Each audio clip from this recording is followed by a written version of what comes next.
Mario Fan 11. Thank you very much for joining us. Good evening to every one of you.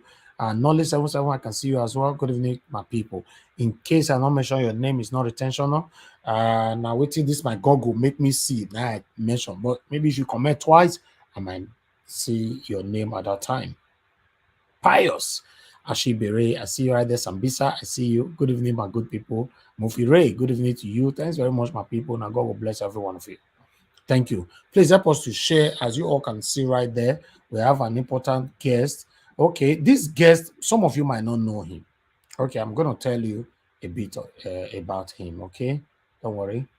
Then now there you go. No, say, oh wow, he's a very important guest. Mr. Ibrahim Abdulkarim. You know, now he be one of the people we stand gidigba with Buhari before. In fact, you know, one of the top 5 who was working with Buhari when it comes to ICT is a very, very important person in APC. You know, he was in APC, but he left APC to move to Labour Party. His reasons and all that, we're going to listen to that first before we move on. You know, my panelists, I appreciate every one of you for joining us. God bless every one of you. Thank you so much, my panelists. To be honest, I will encourage all my panelists today to put your questions down, because there are questions going on here and there on here. It was actually in Sokoto, Kaduna, and all that with Peter Obi, you know, so he have lots to talk about. He's one of the backbones and the engine that is moving Peter Obi in the north. So meanwhile, for some of you who don't know the person why they talk, we don't first showcase a video here about 2 months ago. Yes, let's listen to him.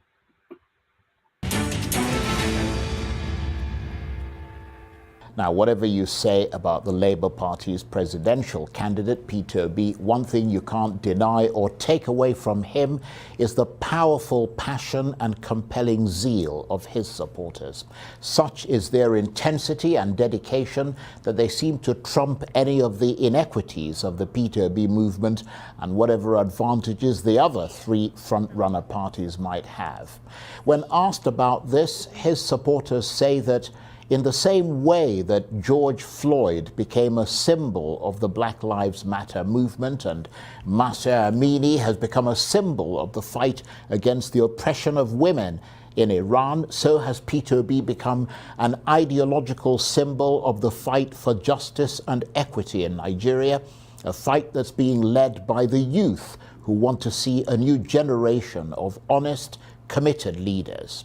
But will that passion of youth help achieve the goal of victory in 2023?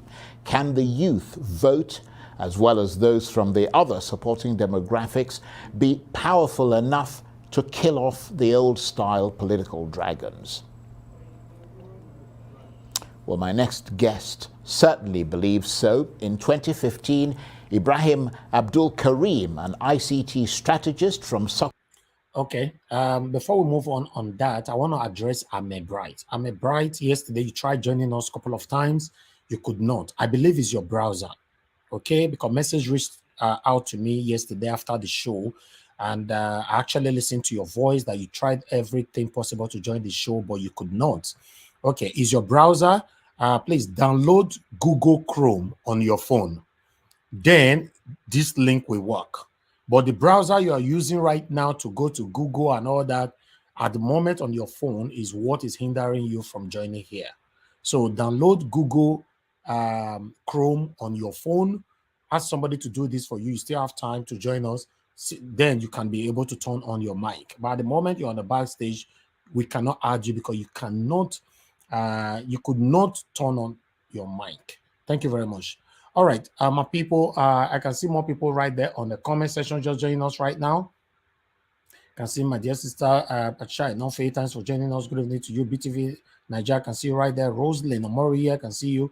Good evening to every one of you. God will bless you. Now, Sonia Alice, I can see you as well right there. Mr. Joseph Oji, yes, I've tabled your question right there. Thank you very much. Anybody that have a question on the comment section, put it on right now so that I can table them aside in case when our guest arrived.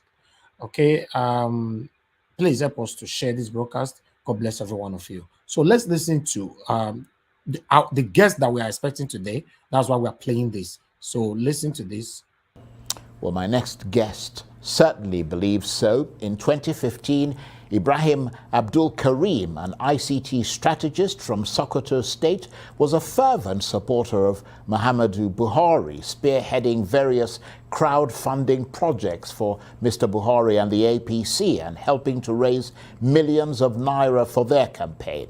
But not anymore. Today, he's turned his support to the Labour Party candidate, Peter Obi. Now, why would that be?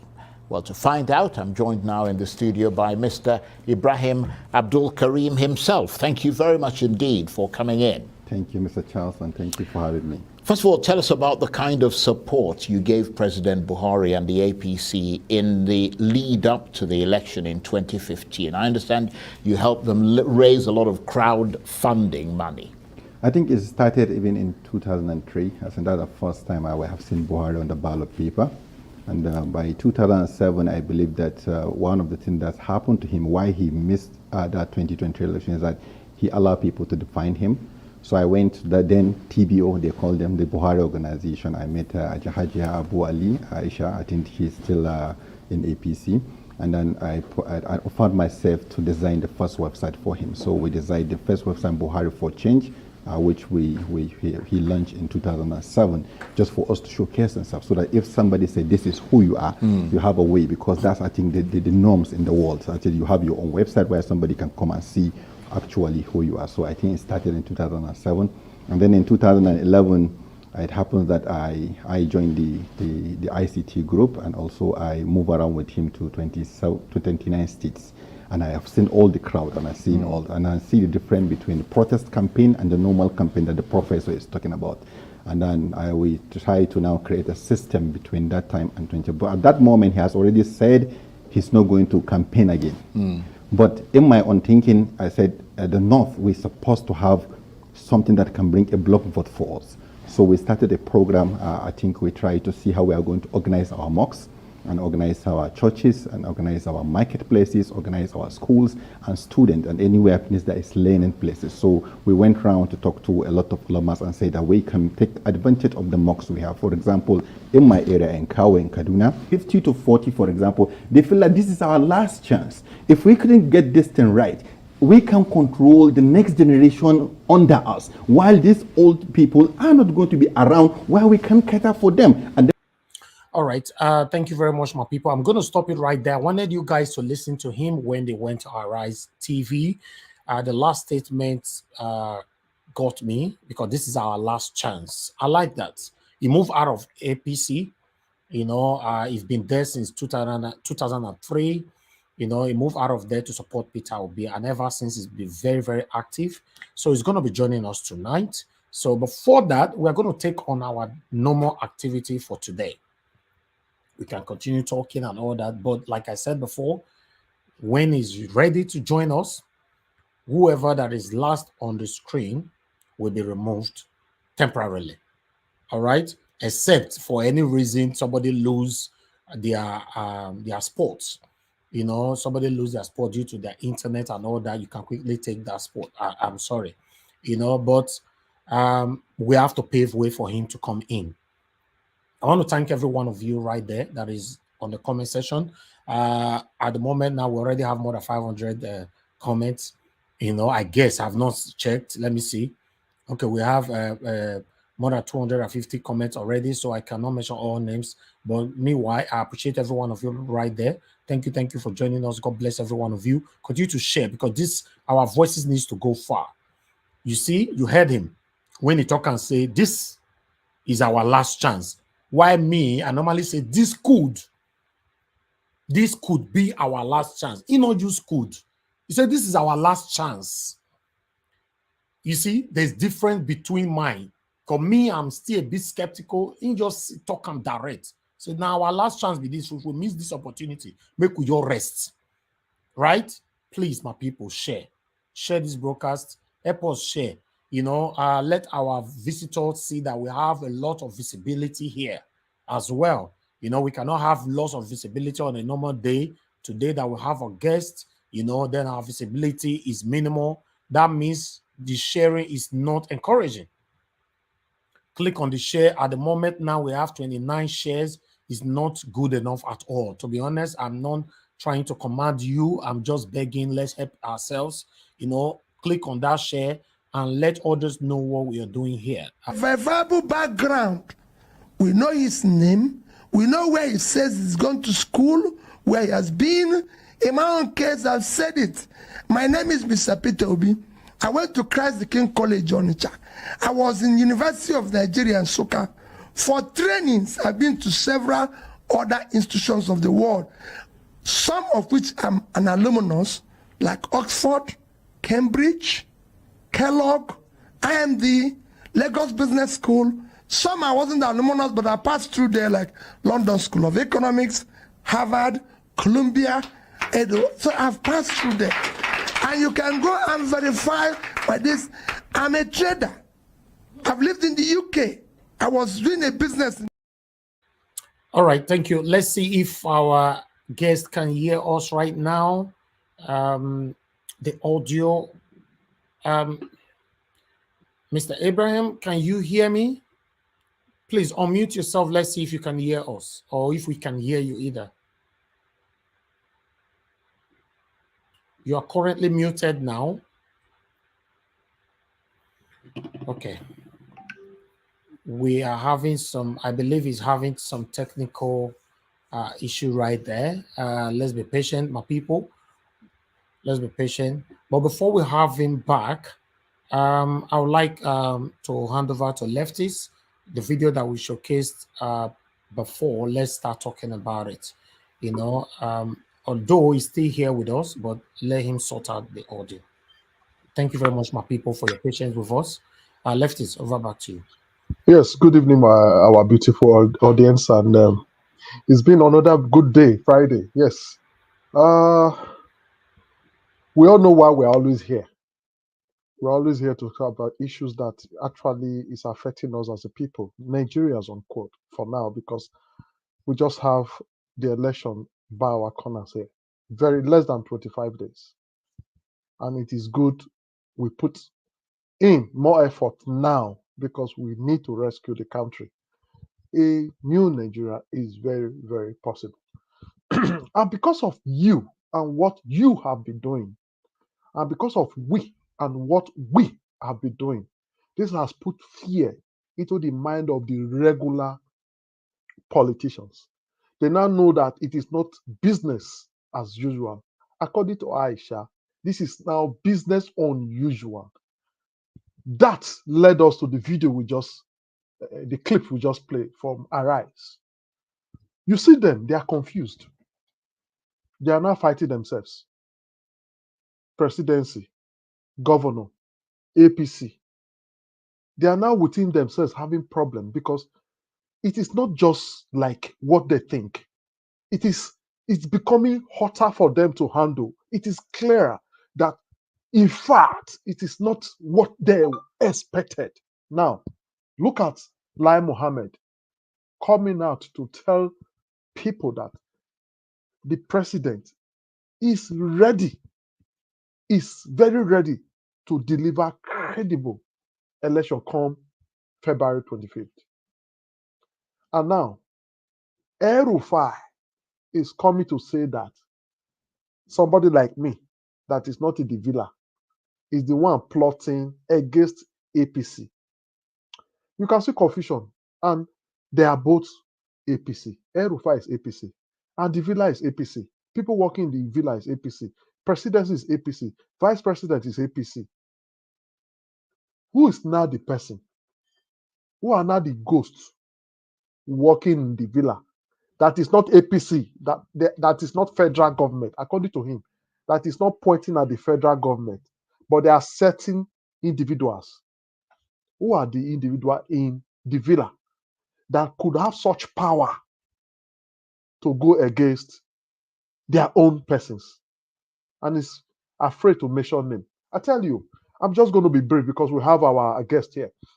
I'm just going to be brief. It's getting hotter for them. They are now in the state of confusion, Look at what El-Rufai is saying. The man that went to Chatham House to talk to Nigerians where he's not supposed to speak. He's supposed to be at the background. But here he is. He's bittered. I'm sorry, I have to cut it now because since our guest is ready. Okay. I'll give it back to Elvis. Elvis. Thank you very much, Mr. Leftist. Let's see if Mr. Ibrahim can hear me now. Can you hear me? Mr. Ibrahim, can you hear me? Oh God. We are just seeing him smiling. I don't know if you can hear us. Okay, you are unmuted, but we can't hear you. No, maybe he doesn't know that he's unmuted because we can see him. Yes, there's a microphone. Just click on the microphone. No, he's unmuted. He's unmuted. Yes, he's unmuted. You have to mute yourself. There's a microphone close to the camera. He's talking. Oh, right. So there's a microphone close to the camera. Just click on your mic. We can't hear you. You are still muted. Okay. Unmute yourself. Maybe you can leave and come back again. That might work. I don't know. Yeah, maybe that might work. Because I don't know. He's unmuted and the network is brilliant. So the network is brilliant. He has maybe he doesn't. Network is brilliant. There's a microphone. Just click on the mic. You'll see mute and unmute. The way you click, it will tell you mute. When you click again, it will tell you unmute. Yeah, but it was on mute. He was talking. It was on mute. It could be a network problem. Then let him come back again. Just like we were saying, these people are now fighting themselves. They are very, very, very, very extremely confused. El-Rufai is pained. What I see in El-Rufai is pain. Look at him talking now, coming. He's not talking about religion no more. He's not talking about the North has the population. But El-Rufai forgot that when Peter Obi came to Kaduna, he saw the crowd. But he was the first person that said he will not get up to 200 people. He promised that Peter Obi will not get up to 200 people on the street. But right there, when Peter Obi came, he saw what happened. So you can see the fear of Peter Obi is the beginning of wisdom. And the fear of Peter Obi is the beginning of new politics. Yes, we have him. Can you hear me? Okay, yes. I think I can hear you now. I can hear you now. Finally. Thank you very much for joining us. Android has already killed iPhone, so iPhone refused to allow me to link and talk. Yes, we can hear you, but you've gone again. You've gone out again. No. Leftist is here. He's here. Don't press any button, Leftist. Let me handle it from here. No? Thank you. Thank you for your time with us. Thank you very much. Thank you for having me. Yes, thank you. So it's good to have you here on Naija Watch. We'll be looking forward to this, to have members of Labour Party on this platform. So apart from Dr. Aruna, you are the second person that is here today. So we really do appreciate this. Hopefully we can have more of you that's going to come here to speak to us, because we've been working so hard on this platform since April last year, every day, 7 days a week, campaigning for Mr. Peter Obi. Because as a Nigerian, not just a Nigerian, patriotic Nigerian, I want a change in my country. We've looked left and right. The only person that we know that can give us this change right now at this particular crucial time in Nigeria is Mr. Peter Obi. So we cannot afford to lose this opportunity at all. So it's good to have you here. You are going to be taking a series of questions today. No problem. Okay, thank you very much. Thank you. Okay, meanwhile, I understand, because we played your video because 2 months ago you were in Arise, although we also showcased that video here the same 2 months ago. Here we talked about it. So I understand that you've been with Buhari APC since 2003. Am I correct? Very well. 2007. Okay, 2007. Okay. And you were one of the members of the ICT group, right? Yeah, very well. Okay, good. I would like you to tell us about yourself and then tell us why you moved out of APC. Then you are now in Labour fighting for us. Okay, my name is Ibrahim Abdulkarim, born in Sokoto. I did my early years in Sokoto all to when I was 17, 18, when I moved to Kaduna. And in Kaduna, I joined the military briefly before I went to Buhari University, Kano. I studied geography. And also, I just quit and moved to ICT fully, which I'm specialist in geographic information system, which is called GIS, and also in remote sensing. And also from there, I try to link up to other aspects of system that we can do, where especially things like crowdfunding, networking, and other things we do. And I got interested in politics after 2020 election, and when I see what happened to Buhari, and I think we need to see a new system that will allow people to work and allow our nation to work, because I think it's a gift for us to have the military gone, but it's at least we have to have a plan for us to move on the track that we want to see Nigeria democratically. I think that's the beginning of what really happened. So in 2007, part of when I made the Buhari Support Organization, I told them everybody has to say their own story, because Oyimbo will go to your site first to see what did you say about yourself. The way you are just asking me, who am I? So somebody having the opportunity now for me to tell my own story, so that somebody can now compare it with the CV you have seen my story on newspaper and other things. So the same thing I did for Buhari. So we designed his first website, which is called Buhari for Change. And he didn't get the office at that 2007. Then we moved to 2011. We created a new party, which is just similar to what we have today as Obedience. That one is CPC, and a very chaotic party too at that moment. And just 8 months, created 8 months to election. So it has all the similarities of what we are seeing here. So I followed him to 29 states, and I really observed what the trend that is happening in the North, why people want the change, what they have pushed for him to become president. And after 2023 election, I decided to write my own small report on why he lost. And the part of the things I say why he lost is that in the North, people are not organized. In the southern part of the country, you see people organized in the market system, organized National Union of Road Transport Workers, organize talks, organize everything that you want, maybe from the southern part of the country. But up the north, everybody's on his own. But we just listen to our imams and just follow the direction why the imams are going. But people are not actually organized to know the value of what they are doing and also challenge the system for them to get what they want. So that's when I started to get the idea of, let's see how we can organize the North. So in trying to create an organization for us, I designed a program which I call it Islamic Community in Nigeria, which I try to now register mosques. Okay, each mosque belongs in the community.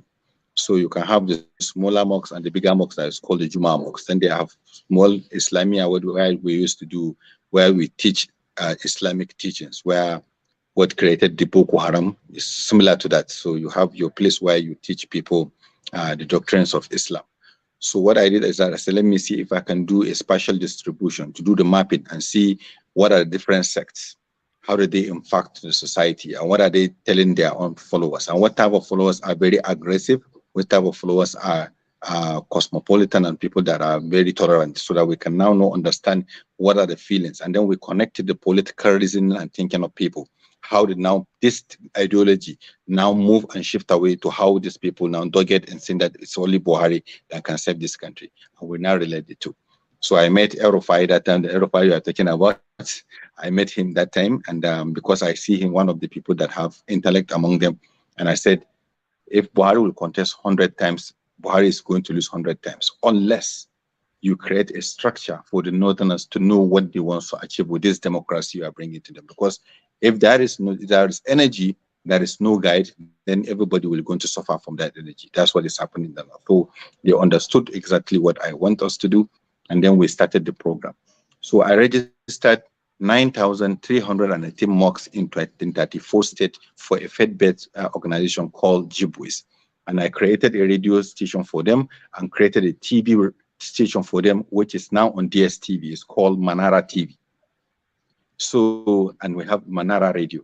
So with these two, I have a contact of almost more than 500 ulama and I know how they think and what they want to do. So we, after the registration, then we move to different sects too, and we put this other sect on the platform. So by 2015, the same scratch card that I used to organize them in the Manara project, I now took it to General Mahmoud Buhari. I said, okay, this is what we can use to organize you. This is how we are going to make sure that all the support group comes together, and this is how we are going to fund them, and this is the account you want to be. And one of the caveat I put when I want to work with him, I said, I don't want to work with politicians. So you are going to be the sole signature of your account so that you can account to what people are giving you, and you can account what goes out of the account. Most of the politicians are not happy. I think that's even why the reason why when they win the election, they throw me out of the cover, because they feel that I'm going to give that kind of strict system into what they feel that is a convenient place for them to do whatever they want to do. So that's the beginning. So I created that system so we know who is where, because if we give you the scratch card, you will scratch it and send us the number that is on the scratch card. By doing that, we collect your phone number and we run it with the INEC structure so that we know where you are voting. So we have the special distribution of people that are willing to vote for Buhari. So by the time at the peak of the election timing, we already knows the people that have already paid something for them too. So we set up the creation, where the structure, and then we fill an organization for them. Like for example, we call it Buhari Support Organization, that's BSO. So on the BSO, we have a hierarchy. We have the coordinators of groups that have a national spread. We have groups that have regional spread. We have groups that have only state spread, and those that are only within the local government. So each one of them, we know the type of materials we are giving them, how we want to give them, and how we want to mobilize them for them to be on the street. And also we have a talking point, and we created talking point of, we know what we are saying to the people in the north, and we know what we are saying to the people of the southwest or southeast, and this is how we categorize. So every day we do briefings. I do the briefings for all the teams every day by 8 a.m. Then before everyone now goes to the street for us to work.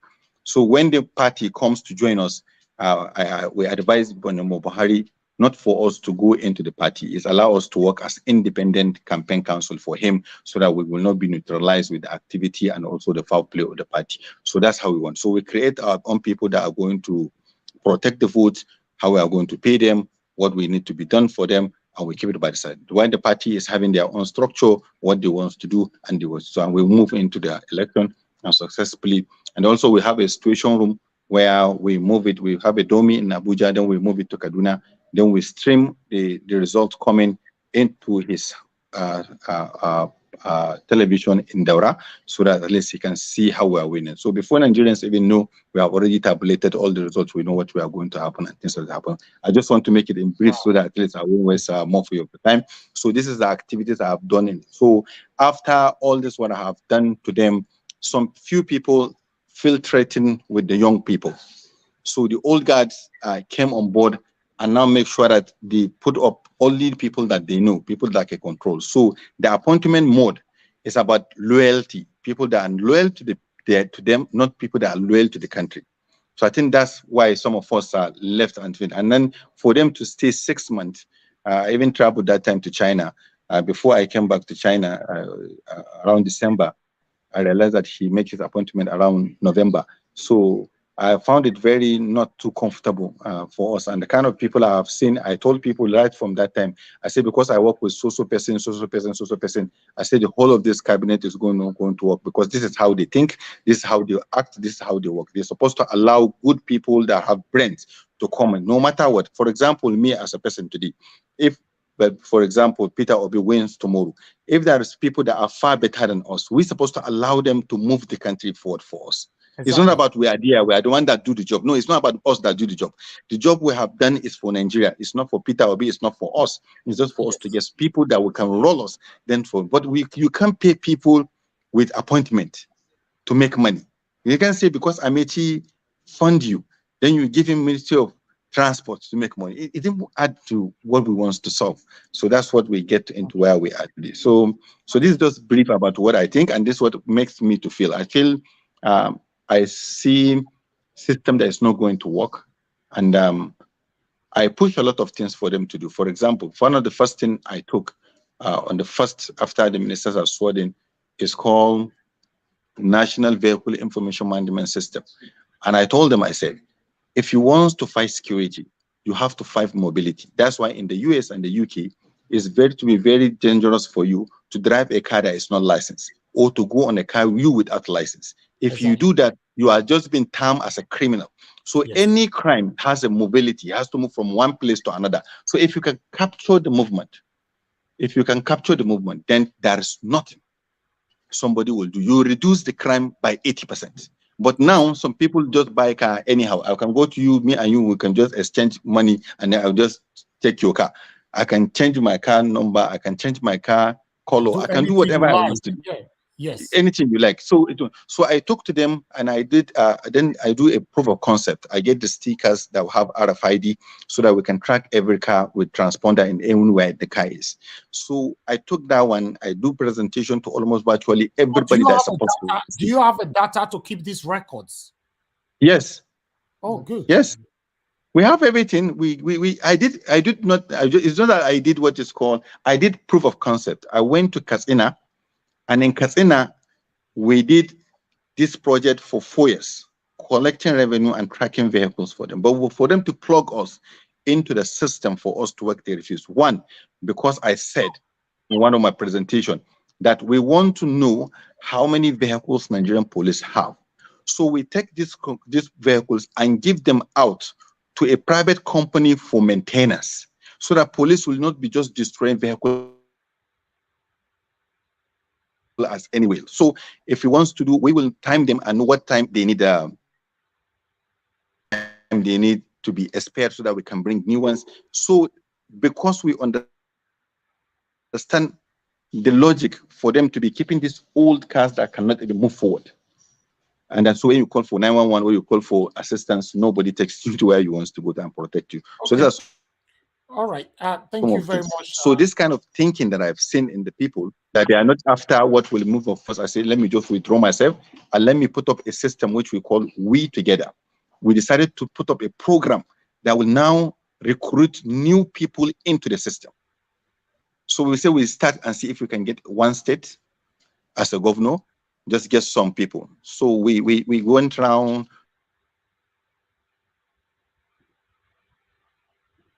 Okay. We lost him there. Sorry, a call just came in. Okay. So what we tried, can you hear me? Yes, I can hear you now. Yeah. Yeah, sorry, just a call just came in. So what I just want you to do, so we create what is called We Together. So in the We Together, we talked to PRP then, and that time Mr. Peter Obi is still in the PDP. So, and we think that we need to have somebody not to go into that kind of arrangement. So I went to one of the professors in the PRP and I asked him, I said, if today we as a young people is to run behind somebody among all these aspirants in APC and PDP, who do he think will be in the best position that Nigeria needs at this moment? So he told us, he said he can't give us only one, but he can give us one in APC and one in PDP. And in the APC, he tells us he understands that Fahimi can be a very good president. And he's a Christian from the South, and this is what will happen. He said, but in the PDP, he think Mr. Peter Obi is the best. I think he's more competent on. So that's the first time I even start to dig on who is this Mr. Peter Obi, because the person that make this remark is somebody that I know and have very big respect for him. So I start to look for what we're supposed to do. So I told my friends that we can't take everybody to Labour Party, but me personally, I'm going to resign from the Board of Trustees just to go and give my expertise and what I know I can do best to this man. I think is the best. So before I met him, already a lot of people have already talked to him about me. So it's become very easier for me when I met him to now understand, to ask questions about what I know people are saying from the north about him and what I feel about him. And then he gave us all the answers we're supposed to do. I think that's what really, really, really touched my heart, the way I see him, how composed is he, how simple he is, how I see him with the passion for the country and what he wants to do for Nigeria. I became a very, very strong believer. And because I know the other contestants, because I worked with them when I was in APC, Atiku was in APC with us and he left, and Swaju was in APC.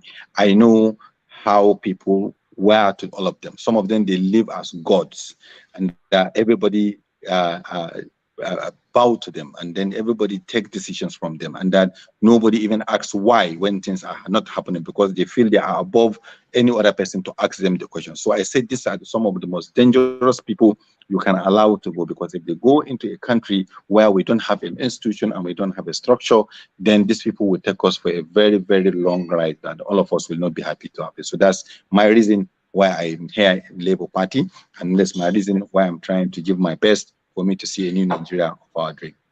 Thank you. Thank you very much. Thank you for your time with to analyze or to tell us your journey. I would like you to quickly see this video if you still remember. Talk to themselves, only them, and also they don't know the know-how for them to do it, and they are not asking other people to help them. I think that's what Right. So you felt sidelined, basically. Not only sidelined, we felt that we have brought in a lot of goodwill from people, and those people are looking up to us. And okay, I just wanted to bring that in. That was the video that you where you appeared in Unrise. That's about two months ago. You remember, right? Yeah. Yeah. Okay. On that video, you stated, one of the reasons why you left APC is because of the Boko Haram and the $16 billion electricity. You also talk about that. I would like you to elaborate on that. Tell us, about these two before we start passing questions to you. Thank you. Okay. What I said on that interview is that I said the reason why we create APC at that moment is that we have questions that we are asking PDP. We're asking PDP the question of $16 million. Why our refineries are not working? Why are we paying subsidy? Why is always strike? Why our doctors are leaving? These are all the questions that we have. And we keep asking these questions on PDP. So we created the APC to see if Nigerians can get the answers.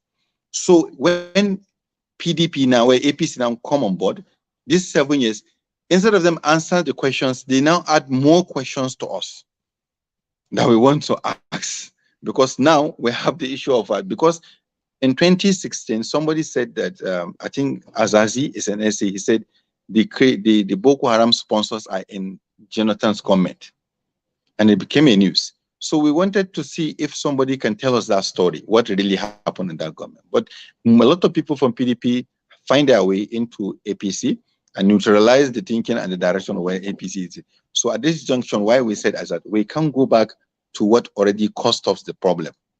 And we can't stay where we are today because we are not getting better, we are not getting healthier as a country. And we say we have to look for something that we can go outside.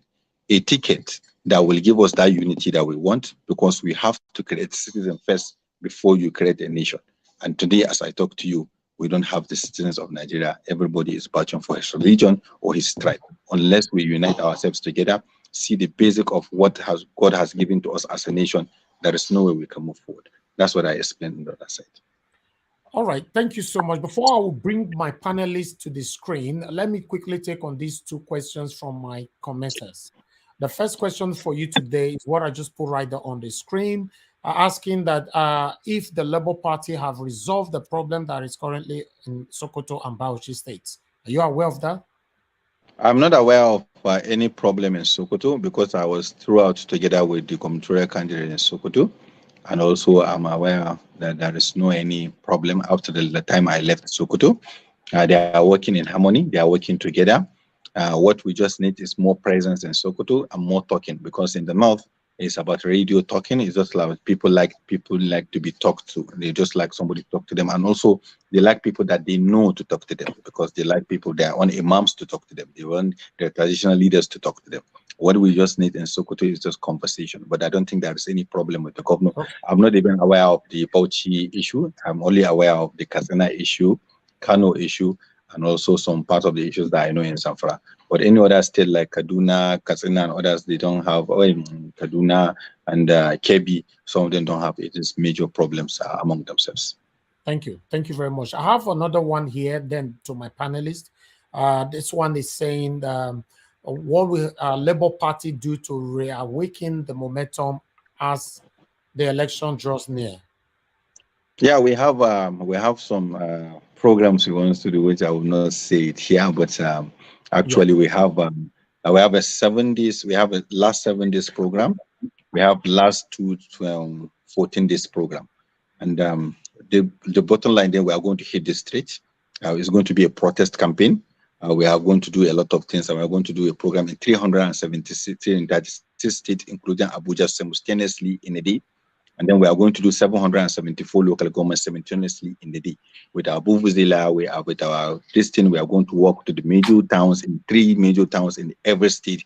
That's a day to election. But before that time, we are going to do protests, sit out protests and roadwork every day for the next 7 days to election. But apart from that one, we have a lot of series of activities we want, including what you guys are doing here, which is called daily obedient briefing. What we understand is that the structure they're talking about, we want to make sure that at least you can download the town hall application that we have. We have already created an application as obedient to support. You can see it and you can sign up. So what we want to do is that immediately we start the activity, we are going to make sure that at least every one of us that is called himself obedient must have a task that he will achieve for us. Everybody. So that if you are a member of PLC, you must be an agent or a supervisor in a particular way, and you are going to be the one that is going to send our report. Whether we win that polling unit or we are not going to win that, you must be there for us. We have to see. And also, we are the ones that are going to sponsor ourselves, not before people now, because in a polling unit, you just need 20K. For example, my polling unit, I just need 20K, 5,000 for the 5,000, that's 10,000 for the, what they call them, what's their name, agents. Then maybe another 10,000 for the food we are going to buy for the security, 20,000. So I can take care of that. Another person will take care of his own place. Another person can take care of his place, so that we are not going to wait for us to now bring that billions on billions of naira for us to size and give to other people. So these are some of the concepts we are trying to bring anyway, because the idea is that Okay. All right. Somebody's calling his phone right now. Please bear with us. And Mr. Alex on the phone. Hold on. Okay. You're back with us. Can you hear me now? Somebody just called me. Yeah, I can hear you. Somebody just trying to call me. Okay, that's fine. I'm going to take one call quickly. Mr. Alex, good evening to you. Thanks for calling in. Go straight. You only have one question. Just within 30 seconds, passing your question. Go ahead. Okay. Thank you for the work you're doing. If I'm granted the privilege, I can sum the one question into two. One, how are you going to check rigging in the northern part of Nigeria? Then two, how do you feel about having contributed? You meant well from the beginning. You contributed heavily to bring this government with the right intentions. How do you feel looking at the monster you joined to create? With the way Nigeria has become now, the killings, the hunger, the jackpot, and so on. Thank you. Let me just take your first question, because I think you two need a little bit reorientation, because that's what we need to be doing. God don't make any mistake. In life, what you do, carry it with a full chest, and this is what I have done. And you take your mistake. We call it intentional mistake, but let it be something that is genuine what we have done. Not only us, even Obama have supported Buhari. Even Atiku that is contesting today, he supported Buhari. Every other person has supported Buhari at the time. That, even if you feel that nothing is happening to Nigeria when Jonathan is working, that's mean you are part of the problem. Because everybody has seen that something is wrong. Everybody has seen that it's a problem. So when we make a mistake, then what we need to do is that to not continue on that particular part. What we need to do is for us to adjust. So it's nothing like we raise the monster. There is not any monster that we have raised. But what God has gone to us is that it's a wisdom. The North feels that we are the custodian of rule in this country, and we have the numbers. And we have somebody that will always say Megaskia, and God wants him to pass through 3 elections without winning, and then he allow him to win. And he will allow him to win and allow him to fail, so that all of us will understand it's not about tribe, it's not about religion. God wants us to see it clearly to all of us that even if an Igbo man comes here and feel it's about his own people, he will fail the way Buhari failed, until we get that some person that will think Nigerian, act Nigerian, and do the Nigerian thing. Exactly. Thank you. Thank you very much. Okay, let me bring in my panelists, because I have lots of them on the backstage. They can't wait to start passing on their questions. Okay.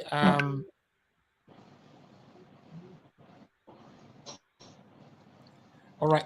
Everybody, please stay mute. I'm going to call you accordingly and let your questions be within a minute. Within a minute. I'm going to start now with Mr. Victor. Mr. Victor, good evening to you. Please, do you have a question? If you don't have a question, just say no. Yeah, I have a question. Okay, go ahead, sir. Yeah. Mr. Ibrahim, woo! I'm so elated here. I love your speech. And Thank you. you made mention of that you have to create a citizen first before you create a nation. And also, I want to add this one question into it too. We are talking about security. We are talking about a lot of things that we want to do. Don't you think that we need to have a database of the entire cities in Nigeria so that Of course. to run security, health, and other things will be very, very easy for us to plan how to really, gravitate the economy to come to a standard with the Western world? Those are my two questions. Yeah. So it's a common knowledge, and when Solodo became this, they call it National Economic Team for Mr. Buhari. When they went into work, they came back. The first report they gave to Mr. President is that we are economists.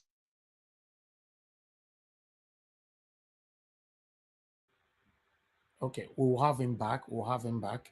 I can see we have lots of people on the backstage. I'm sorry. I'm very sorry. My phone is very. That's fine. Very little bit, but I will keep.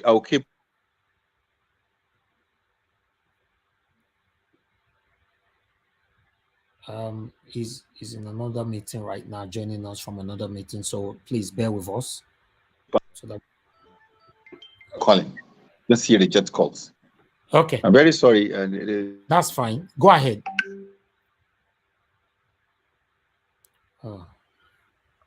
The caller kept calling him, even while he's rejecting it. That's how we expect my. See, they kept calling. Yeah. So, guys, be patient with us, please. And people in the comment section will pick your questions, but we are not going to be able to pick all questions because of time. We need to also. Okay, are you back with us now? I'm very sorry. I have to pick the call. Okay, that's fine. That's fine. Hello. Okay. Can you round up with that question so we can move on to the next question? Can you hear me now? Can you hear me? Sorry, it went into the same thing that happened the other time. I cannot hear. We can hear you. No, we can hear you. Yep. Let me just please. But you cannot hear us. Oh, cause. Okay. So when the call comes in, it disrupts it. That's what happens. So you have to go out and come back in.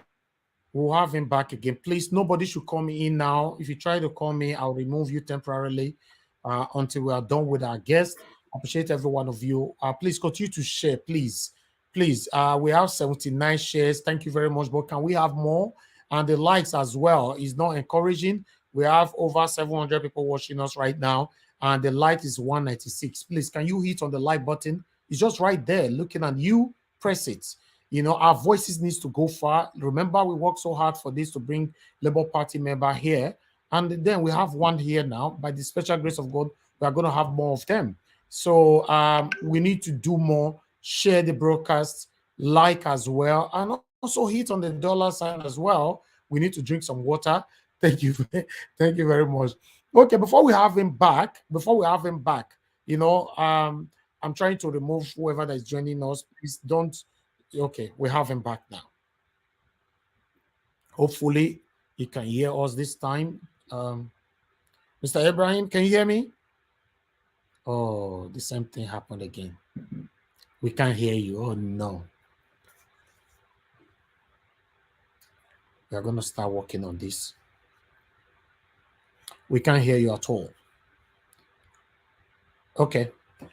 Please be patient with us. Be patient with us. Before we have it back, okay, it's back again. Let's try this time again for the third time. This thing. Okay, good. Can you hear me?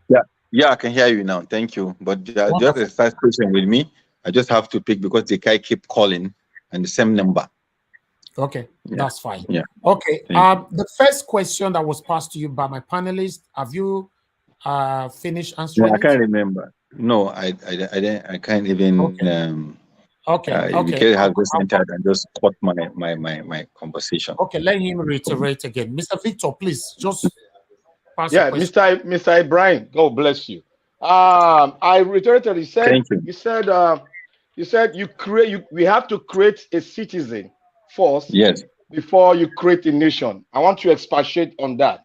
And also because you said something, you are a Jew. You have GIS. a good you GIS. have a good GIS. insight on the GIS. And I want to Yeah. briefly ask this question. Before you set up the security, before you set up your X sector and other things you want to do in terms of the economic planning of our principal, all other things you want to plan, don't you think we have to have a database of Yeah. Nigeria citizens Okay. so that Thank we you, can Mr. work Victor. in line with that? Yeah. Thank you. Yeah. Yeah. So I should go for this one for the first one, or I should go and take the first one and answer for you. Pick So any okay. of them. Pick any of them Okay. first. So the idea is that's when I give you the story of the story of what's his name, Soludo, when he became, and he was asking as an economist, they need what is called primary data. Primary data is all the indices you need for you to plan or to postulate anything you want to do. So you don't know how many Nigerians we have, what is the size of every local government, what is the size of arable land, how many water bodies do we have, how many borders do we have, how many police do we have, how many hospitals do we have. These are all what is called how many nurses, how many soldiers. It's called primary data. This primary data has to work together in sync with each other for them to make sure that we do. That's why the idea of NIN number came in, the idea of all this BBN came in, and the idea of this national population census that is going to take place, and very happy for me, is never going to take place under APC government. It's going to take place by the special grace of God under Labour Party government, which we are going to put some stringent measures for us to make sure that we have done something that is right and we didn't allow it to go wrong. And the first question you asked me about citizen, you see, what we mean by citizen is that people to feel that they are part of the government. They are part of building the government. They are part of building the institution. They are the institution themselves. Because it's the houses from your house, the primary, the smallest unit of a country or in a society is a family. So if family systems are broken, people don't feel patriotic. They don't feel they belong to the country. They sometimes feel that they are just here because most of Nigerians feel that the Nigerian is not adding value to them. So they are not adding value to the country. So what we need to do is just to create a mindset that it feels that it's not about your tribe, it's not about your religion, it's about it's about the nation called Nigeria. It's about the green passport that we carry. It's about what we want to create at this country. So at that point that we are now creating what is called the citizen population, which now people are not at that level. Then it's from there, the unity, the ticket that Peter Obi represents is a ticket that is uniting the country. So the first gift, the ticket, and the presidency of Peter Obi we give Nigerians is for us to see ourselves as brothers, to see ourselves as citizens of the country. Then that's when we put the foundation for us to develop and call ourselves a nation. Okay. Thank you very much. Thank you. Because of time, I want everybody to have their turn. Let me quickly move on to the next person here, which is Mr. Pansat. Mr. Pansat, please pass on your question within 1 minute. Thank you. It's going to be very difficult, but I'll try. Welcome to our forum, Mr. Ibrahim Abdulkarim. Thank you very much. I'm very, very happy with the job your team is doing with Mr. Peter Obi, our principal. Before I get to the meat of my question, I just want you to know that this platform is set up for this campaign to elect Peter Obi, as you see on the screen right there. And it would be good if you could put in a good word when you go back. There's a lot of eager, patriotic Nigerians. This is authentic patriots who care about our country, and that's why we're here. And it goes the gamut. I'm very, very pleased with the synergy I see in your campaign. With the Obi campaign, is good Nigerians being led by Ebo, Peter Obi, and then Baba Ahmed as vice president. You have shown that you are a data-driven person, a modern person, and of course, with the work you did with We Together, you did, I believe it was in 2022, you did a survey, and you identified insecurity as as the bane of this. Everybody's concerned with insecurity. So that percentage, I think it was like how many? What was it? Yeah, what was the percentage of people concerned with insecurity in your finding? Do you recall? Can you hear me? I think, Mr. Ibrahim, can you hear me? Okay, yeah, you're back now. Okay, go ahead, Mr. Pansa. Make it brief, please. Okay, yeah. I was asking that you did a survey and you found that insecurity was a major concern. I don't remember what the percentage was. It's probably in the 40. Almost like 71, 70. No, it's almost getting to 71%. Okay, so and that's a lot, as you can see, and that's very, very important. You also made mention something about your the quantitative and the qualitative analysis. I forgot what word you used on that. So my question to you is that the people, for example, the Labour Party, Miss Victoria Chimtex of Kaura local government and Kaduna was killed, and so many of Labour parties have already been killed in this process. So I would want the campaign to really pay attention to insecurity going forward and when you govern. And to conclude, what do you think about President Buhari's body language? A lot of our people who come on this platform are concerned with rigging of the elections. But we also hear President Buhari show that he's determined to have a free and fair election. So what do you, as a campaign, think about Buhari's body language and INEC? Thank you. Especially INEC and then Buhari's body language. Thank you. Thank you, Mr. Pansa. Thank you. All right, Mr. Ibrahim. Okay, let me just give you a yardstick for you to understand how politics work. Politics is a mind game. Some of you always help them to push the narrative that they want you to push for them, to show you that they are one brilliant group of people thinking of what they want to do.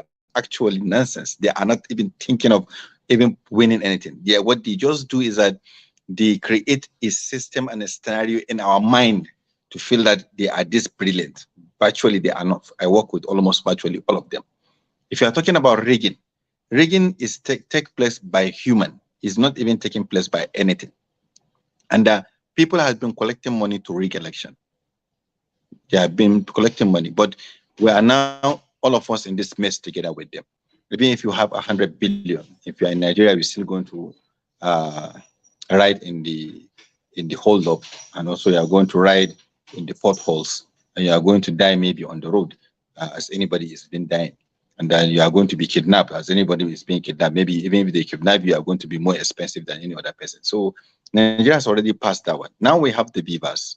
Number two, in the north, a lot of northerners are not going to vote because there is nothing that is motivating them to vote. That's what the truth of the matter. They have done the Buhari. They told the Buhari is their messiah, and the Buhari has messed up everything about their lives. So they don't care. Half of us, maybe 1/3 of us, are not going to come on our votes. So a lot of them, when I do programs on radio, when they call me, they said, I have convinced them they are going to come back. Some of them, women, mostly women, they said they have been convinced. Maybe now they can put back their voters card and come on board, but they have already promised they will not vote again. So rigging is very, very, very difficult for anybody that wants to rig. Very, very difficult, I can tell you. Because to rig in 176,000 polling units, everybody, what they normally do is that is their way of collecting money from the politicians. But the politicians is the way for them to scare us that they are going to do something. They all tried. Do you think that Jonathan did not plan to rig? Do you think that Buhari rigged the last election? Win with a big margin and get your people on the ground.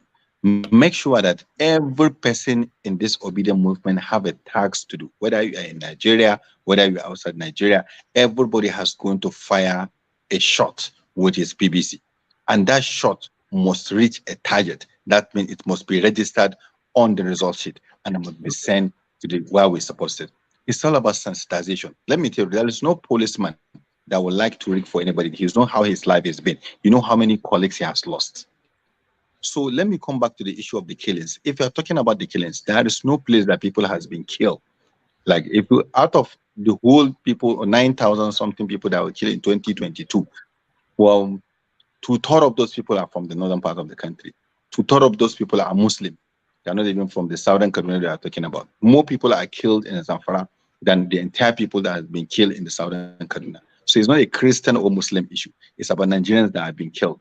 And everybody has to see the security at that angle, then we can solve the problems together. But if we keep on seeing it as one-sided, something that somebody is doing, what is what is pushing you, actually, the result is going to be just as Buhari result. So what we need is some people to be very focused on what we are doing. Crime is crime, no matter what type of, which part of the country has been done. I always tell them in Sokoto when I'm having my program, I said, you always feel very angry when you say that one person is being killed or 10 people are being killed in the southeast. You become very angry. But when in your own domain here, somebody will kill 40, 100 people, you feel it's okay because his name is Bello. You have the same name with you. He has the same tribe with you. He has the authority to kill people from your own side. It's the only person that is not come from the side that you are angry. The same thing in Southern Kaduna. They feel very angry when a Muslim kill a Christian.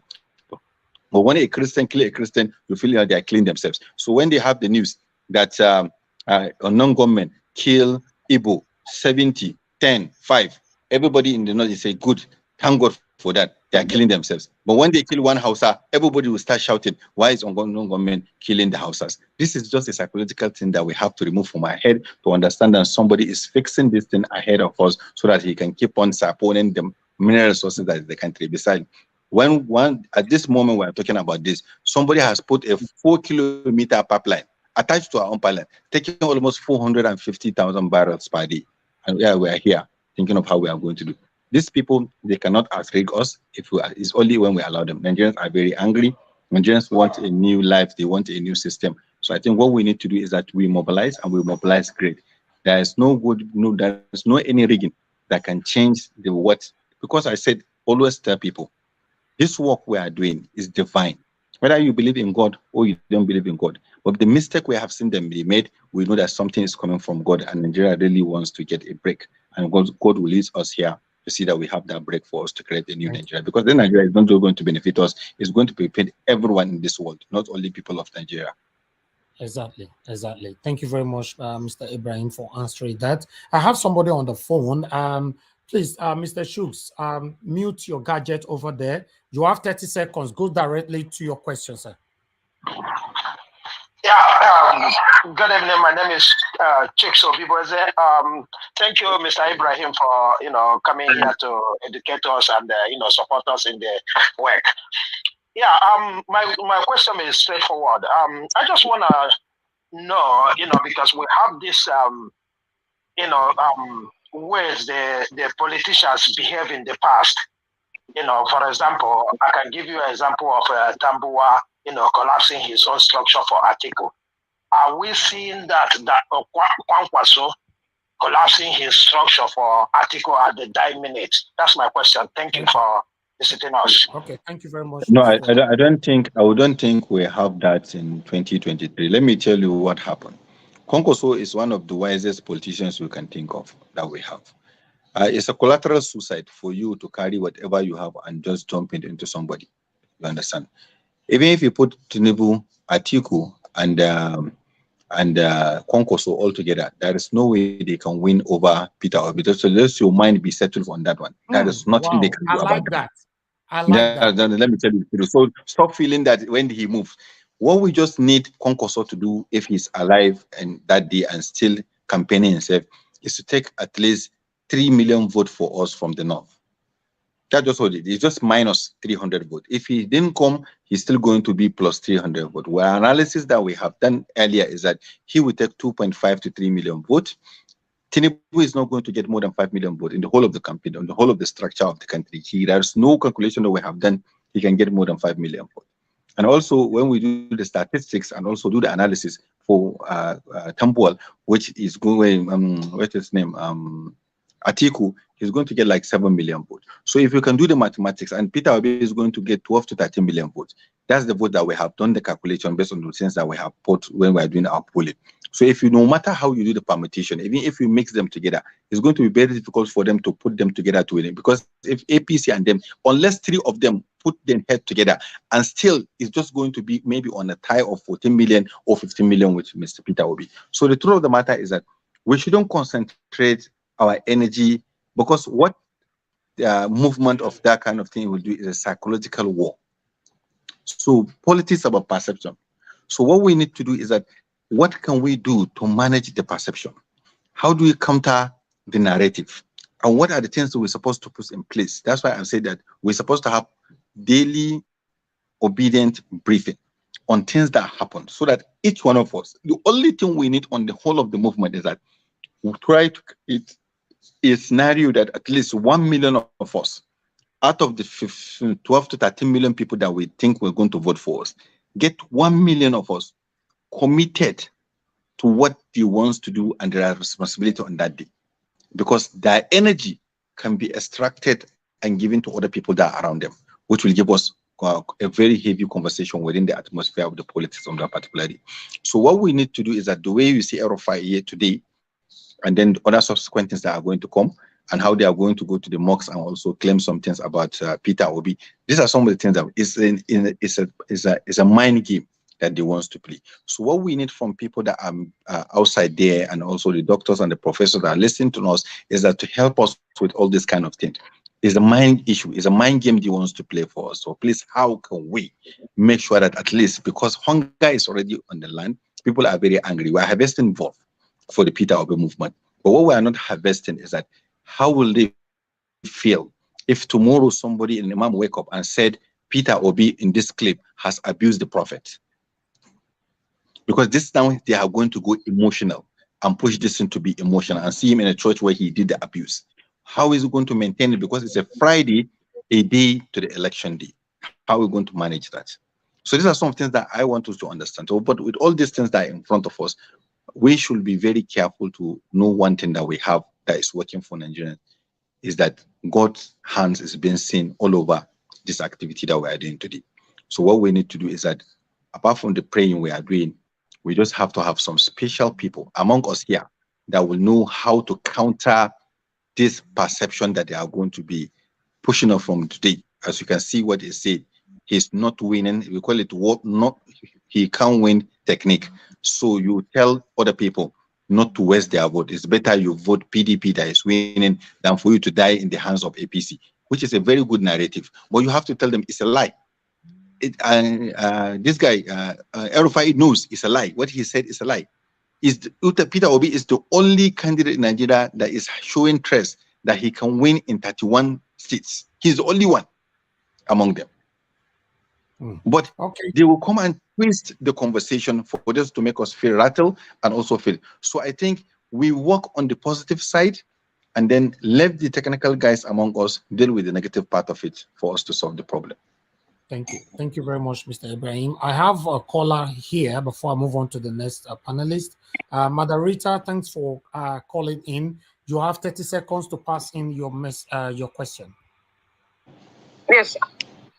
Thank you very much, Sir Ibrahim Abdulkarim. We're really honored to have you present here. My question is this: speaking about mind games, my mind is thinking that a lot of people have been abused with the umbrella and the broom logo. How knowledgeable is the LP logo in the north? Because I think that could also be a challenge. So how are you guys working to imprint in the minds of the people the Mama, Papa, and Pikin logo? When I went to Sokoto, that's the thinking I have before the tours in the north. But I was so surprised the kind of understanding people have about it. Because what I told them is that in all my programs in the radio, I said, we used to have abstract things that are just things that are just destined to be our logos. I gave them an example. I said, we have an example of the umbrella that is not working for us, and now we have the broom. But now we have a party that's having a papa, mama, and a pekin. And then these are human beings. And that's why we fail everything, because we take things to to show and atomize who we are. But now we have something that has to do with us. And then society starts from family.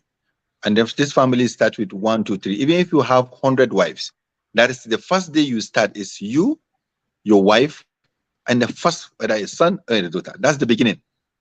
That's the beginning. That's when you give birth, that's when you start the family. So that's the beginning. So where we agree that this is what we'll be telling them, so that they will see themselves as the logo. So instead of them to be seen looking for the logo, they look for themselves as a logo. What we just want to add to them is for them to have our canvassers that will be with them at that day. Because no matter what we do, they need our people to be with them. I know we are going to be in sync with the INEC people. We are going to be in sync with the police people. We are not going to be in sync with the whole society. Society wants the change. So it's easier for all of us to come together and understand that we have to help ourselves to win the election. So it's not something that we are going to dare them to do it openly, but it's something that at least if we continue to talk, people will understand. And then we have done almost 1 million of those sticker, this logo, what do you call it? Ballot paper sample. We have done almost 1 million copy, and then on the 7th of on Tuesday, I think 7th of February, we are bringing all the conveners of all the support groups to Abuja, and we are going to give them this distribution of that, and also we are going to use the same thing for the 7-day rally we are going to do in every polling unit to show them what our logo is. We do door to door, we go house to house, we go shop to shop, just to show them this is our logo, this is what we want to embed. There is no any merger between Atiku and any PDP. Peter Obi is not in PDP. These are all the conversation. And then once we get committed 1 million people, I told you the energy will split to everybody that wants to do. So we are really actively doing it. A lot of people are doing it. Mr. P.O. goes to every town hall. He will go his a very long stand where he showed people where we're supposed to vote. And any other person, any one of us that have a chance to have a conversation, we do the same thing. So I think what we need to do is just push the work. A lot of people that are not together and working with us, they feel like maybe the work is not being doing, but actually people are really doing work, and people are pushing into the hinterland to show them what we need to do. So I think what we need to do is that if you have a sister, you have an uncle down here in Nigeria, you are sending money to them, call them, do this program with them, show them this thing, even if it's via Zoom, show them it is even via Zoom, WhatsApp, show them, tell them to pack 3 or 4 of them to a house for a lunch. As they are doing the lunch, you call, you put you on this speaker, you talk to them, you show them, because you send money to them and you want a good Nigeria. Talk to them. Talk to them. That's why I said every one of us must have a duty. It's not about somebody doing it. It's about all of us doing it. And we have to keep, and we have to sponsor some music that talk about the logo, so that we can keep on playing the music and make it like a superstar something. Let's get some of our best artists to sing this song for us, and you help us for us to do it actually. Thank you. Thank you very much, sir. Thank you. Okay, I'm going to take callers. Please hold on. I'm going to take on 4 panelists now before I come back to callers again. Okay, Mr. T, please. Good evening to you. Pass your questions in 30 seconds, if you can, please. Okay, Mr. T. Thank you very much. Thank you. Can you hear me okay?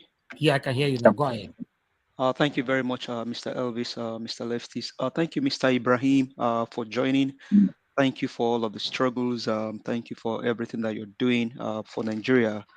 So my question is going to be around what Labour Party is trying to do with INEC, because in some states, for example, like in Lagos State, I think Professor Patutomi went into one of the INEC office yesterday, basically because people are not getting their PVC. So what is INEC? What is Labour Party trying to do to ensure that the Labour Party members that they are trying to disenfranchise are not being disenfranchised, so that they can get their PVC and ready to go ahead and hit the ground running during election day? Okay. Okay, I think if you can see one of the program we did on Saturday that resulted into the increase of the time by 1 week, we went for a protest on the street with Pat Otomi. We have a press conference about it, and also the oblige. We even asked for this PVC to be given to a private organization or CSO, so that at least we can go door to door for us to submit what they said according to Electoral Act, and also that's something that cannot allow them to do that, to give it out, and we are still calling people. People are going there. Some are picking their own. Some are having difficulty not picking their own. This is election time. This is what they normally do. This is an old method of doing politics, and also sending talks to some of the areas that we know we are going to get those votes, because they are now very, very afraid. Our target is to get 2 million votes for Peter Obi in Lagos. Whether we win Lagos or we don't win Lagos, if they like, they can win. They can bring 3 million votes, but we must get at least 2 million votes in Lagos, because 2 million votes in Lagos can give us the energy to cancel a lot of places outside the Lagos, maybe to compete with some of the results. And I'm part of the program. We call it the KKK project. That's Kano, Katsina, and Kano, Katsina, and Kaduna project that we really want to be on it to make sure that we get 25% or more in these three big numbers that are coming. So these are some things that we are doing. So in the north, I think people are not even collecting PBC. I think more of the people collecting PBC are from the southern part of the country. Nobody is interested even in the politics in the north. The only people that are talking about politics today in the north is just the politicians and their surrogates. Any other person that you see, he don't even care. He don't even, because he has suffered enough. It's not their own this thing to continue wasting their time. But what I can do, and what we have been doing, is that we even wanted to get one of these CSOs so that they can go to court in the issue of this PBC issue, which I think today's meeting, which is 9 o'clock, I have to leave because I'm the one that supervises there. We have daily briefings by 9, so I have to be out so that I can prepare the meeting before we start the meeting. All the directorate will report and tell us what they have done, and also see the assignment they have done, how they read out, and what are the results.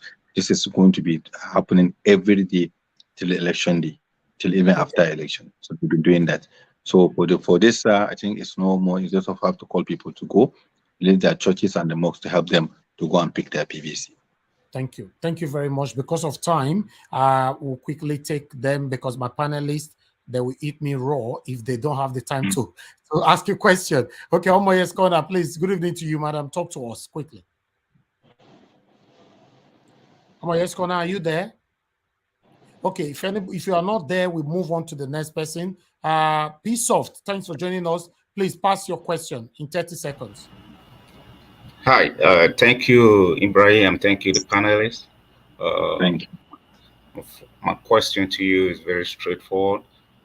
Tell us a little bit about the beavers regarding to, for example, how do you protect that ringing, like people doing it pretty from the normal way of, and then you can also compare that with the Osun's election, and then how did that happen now? What Labour Party is currently doing to ensure that that will not happen through the election. Thank you. Thank you, sir. Yeah, thank you very much. Quickly, Beavers, everybody knows, is going to accredit voter. One, the accreditation will start from, you have to have a voter's card. We say no voter's card, no PBC, no voting. I think it's a policy by INEC. So have your PBC first. If you don't have PBC, even if your name is inside, there is nothing you can do. Beavers is going to be uploaded with the polling unit people, with their biometrics and also their facial recognition distance. So, and then what we need to do is that you come with your thumbprint, maybe to identify, or you use the facial for it. If they refuse to identify you, you are not going to vote. So the third thing is that you use the Beavers for you to snap the result sheet, and also create the DNA of that picture, and also upload within the IREV platform, where it's going to reach out to them. So what happened is that in the Osun is that if I'm your enemy and I know it's your stronghold, what I just need to do is that I will make sure that we add more vote for you at the polling, where on the result sheet, and we now send. So that's mean I'll just compromise your agent, the police, and the INEC around it. So if you have 400 votes, I will now make it 800 votes. So once you send it, when I go to court, then those places are going to be cancelled. But mind you, this one is not a gubernatorial election. This is a presidential election. If somebody rigged into it and got into the position, it's going to be very difficult for you to remove him. So what we need to do is to strengthen our guards, our agents, the supervisors, so that every result that we are going to sign, because at that moment they are not going to open the Vivas and tell you this is Vivas, this is result. Do you agree? Yes, no. What they will just be is they count the ballot paper from the ballot box and now enter it into the results, snap the results and say, so they are not going to see the accreditation. You don't know how much has been done. So the rigging is just for you to cancel the other person. It's not for you to add things to yourself. Okay. So I hope you understand. So it's not about adding. So, and also technically, we know you can clone Vivas. You can send your own information to the same server they are going to do. But how to reconcile it, I don't know how they do it. But INEC has assured us, Dominion and other companies that are part of the project have shown that it's going to be very, very difficult for somebody. Sorry, let me just interject a bit. You said Dominion machine is involved. It's a you said Dominion machine. Yeah, I said Dominion. The United Yes. States is involved in the election. The company. The company. Dominion. Sure. Okay. Okay. Thank you. Thank you. That's fine. Thank you. We'll move on to the next person. Patriotic Nigerian, please quickly pass your question in 30 seconds. Good evening to you. I'm sorry. I thought I just sent a private chat. I was back. I think you skipped me. Okay, go ahead. Okay, go ahead. Go ahead. No, we were calling you, but you didn't answer. Right. I know you skipped me because I wasn't here. I get it. Yeah, that's fine. So greetings, Mr. Elvis, Mr. Leftist, everyone on the panel. Thank you very much, Mr. Ibrahim Abdulkarim. Thank you. Thank you. Did I say that right? I'm sorry. I hope I didn't mess your name up. Very well. Very well. Yeah. Okay. So I mean, what one thing we've noticed with the OB movement is that it has resulted in a lot of the best of us coming forward, and we're beginning to realize the talent that we have, right? So I say that by saying specifically with the information you provided with regards to stickers on the car. So my question to you, because a lot of people have asked a lot of questions regarding the Labour Party and what you guys are doing and all of that. So my question now will be, based on your own idea, what you're trying to do, do you have partners in every state in Nigeria that you're already working with, so that you can roll this out, once we have our candidate in office? Yeah, I think I am the DG Big Tent, and in the Big Tent we have a coordinator in all the 36 states plus Abuja. We have coordinators in 774 local governments. We have registered support groups and 1,714 support groups in Big Tent. We have a large following and large family of people that are doing a lot of things they are doing. We have what is called shadow government, where people are being nominated for various positions based on their competence and their strategic, what they are bringing on board. Not that we are going to force them to anybody, but we are going to have a repository where people can look at it and say that I'm going to pull from this and draw people that are professionals. We have 9 directorates, which we are working together with them, very professionals, people with MNIs, professors, doctors, and also people for specialized in different aspects of life. We have a lot of them. You can check what Big Tent is all about.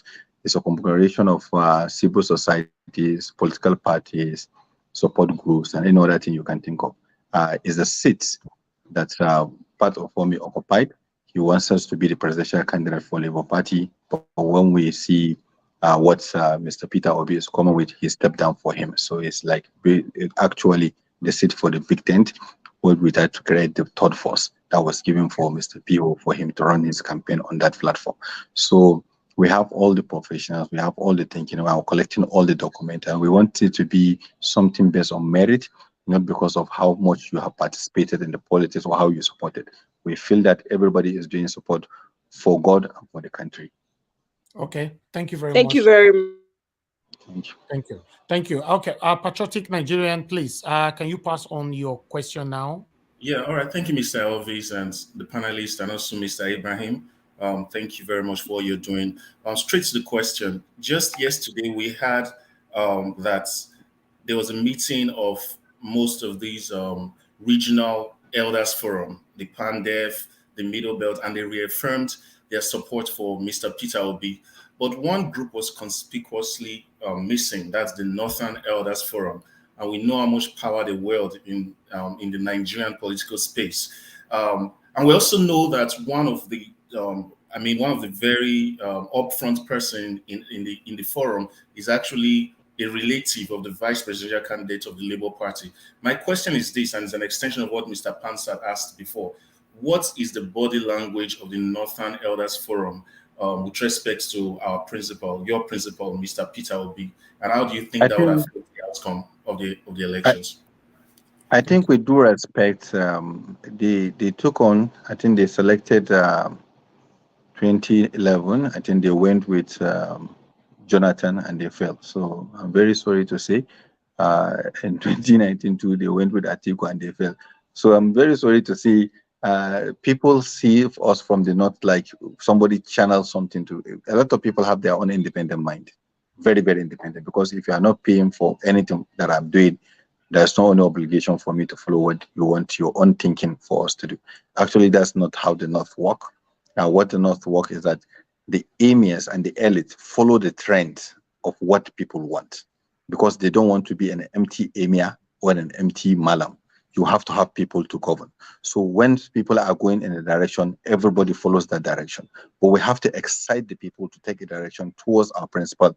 Any other person that you can think of will follow the principle. It will not the other way around that people thought it was, because the support people, the leaders, the elite always wants to dance with where people are talking about. So we have to talk more about Mr. Peter Obi. We have to sell more about Peter Obi. Then a lot of people will see them. Even the imams and the emirs will come out clearly to adopt him. That is part of their own campaign. That's how it happens. Okay.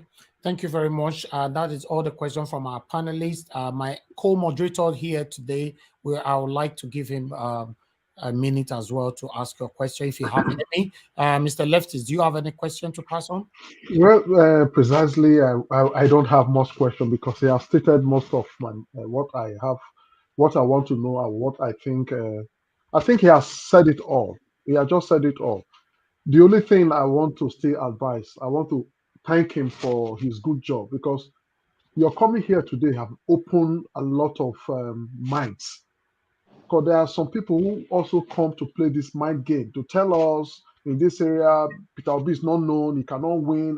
Same time we pray, they will say we pray he wins, but they'll be giving us problems. Some are saying that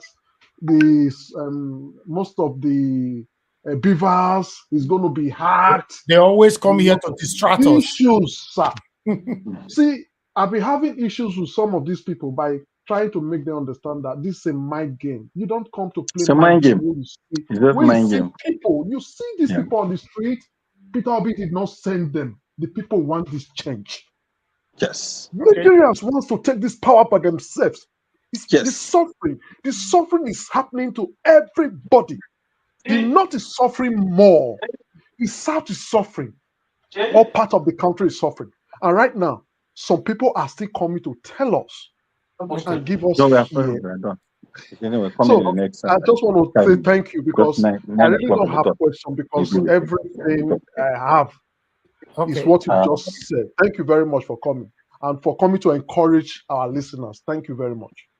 Thank you very much. So let me just have my closing remark, because somebody is just trying to pull me off. Please, we are done. Yeah. So let me give you my closing remark. Please. One thing I want you to believe is that you have to have a very strong mind to win an election. It's what we believe that what will come to you. If you doubt God, God will not give you the strength. You have to be 100% sure that you are going to win.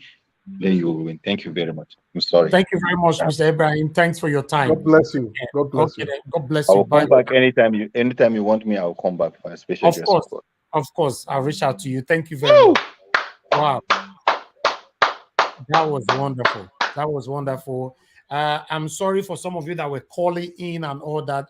We can't take all calls because he was having a limited time. I'm even surprised how he managed to take on all the panelists and about 3 calls. That's all we can take.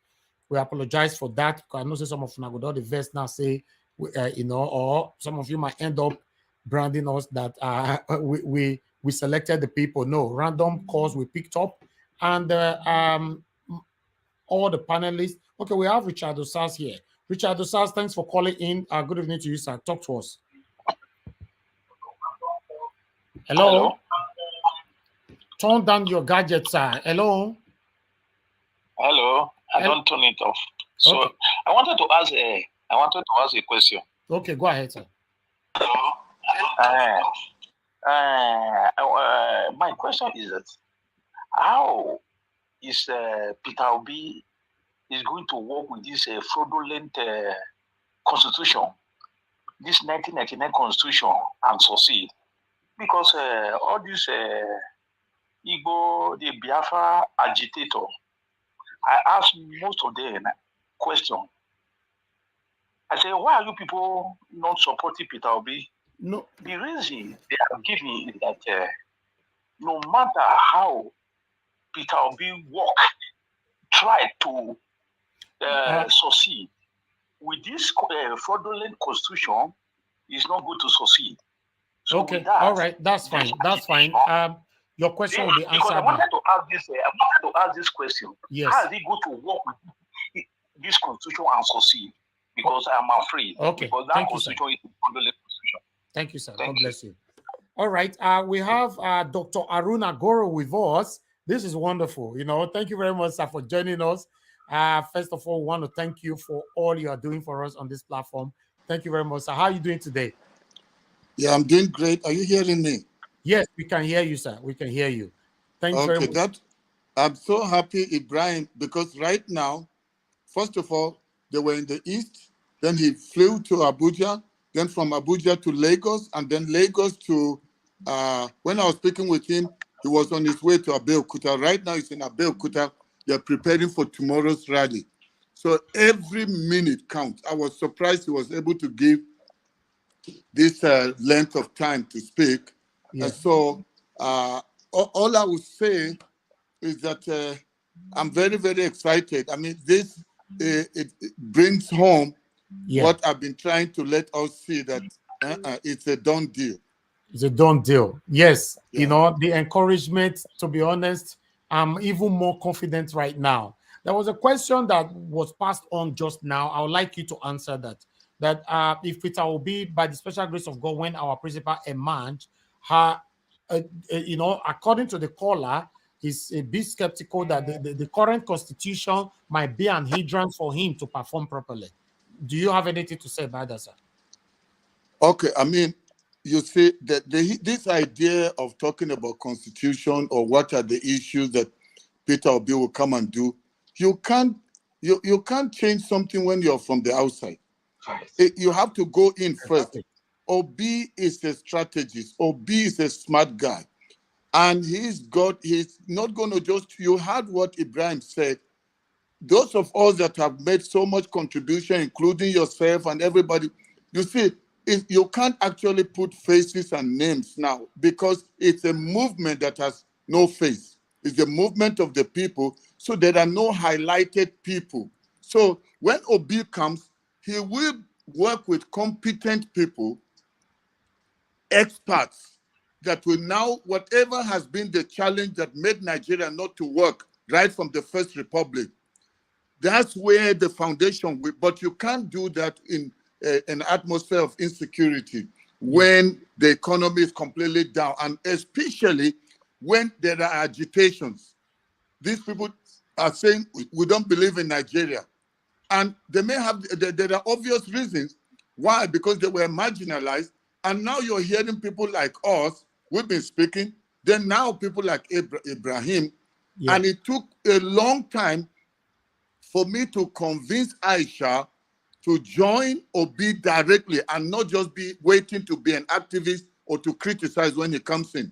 She wasn't ready to do it. She was only ready to get into direct politics in 10 years' time. I convinced her by the help of God, and now everywhere Obi goes, she's there. She's there. So people like Ibrahim, are on people like us. We are not.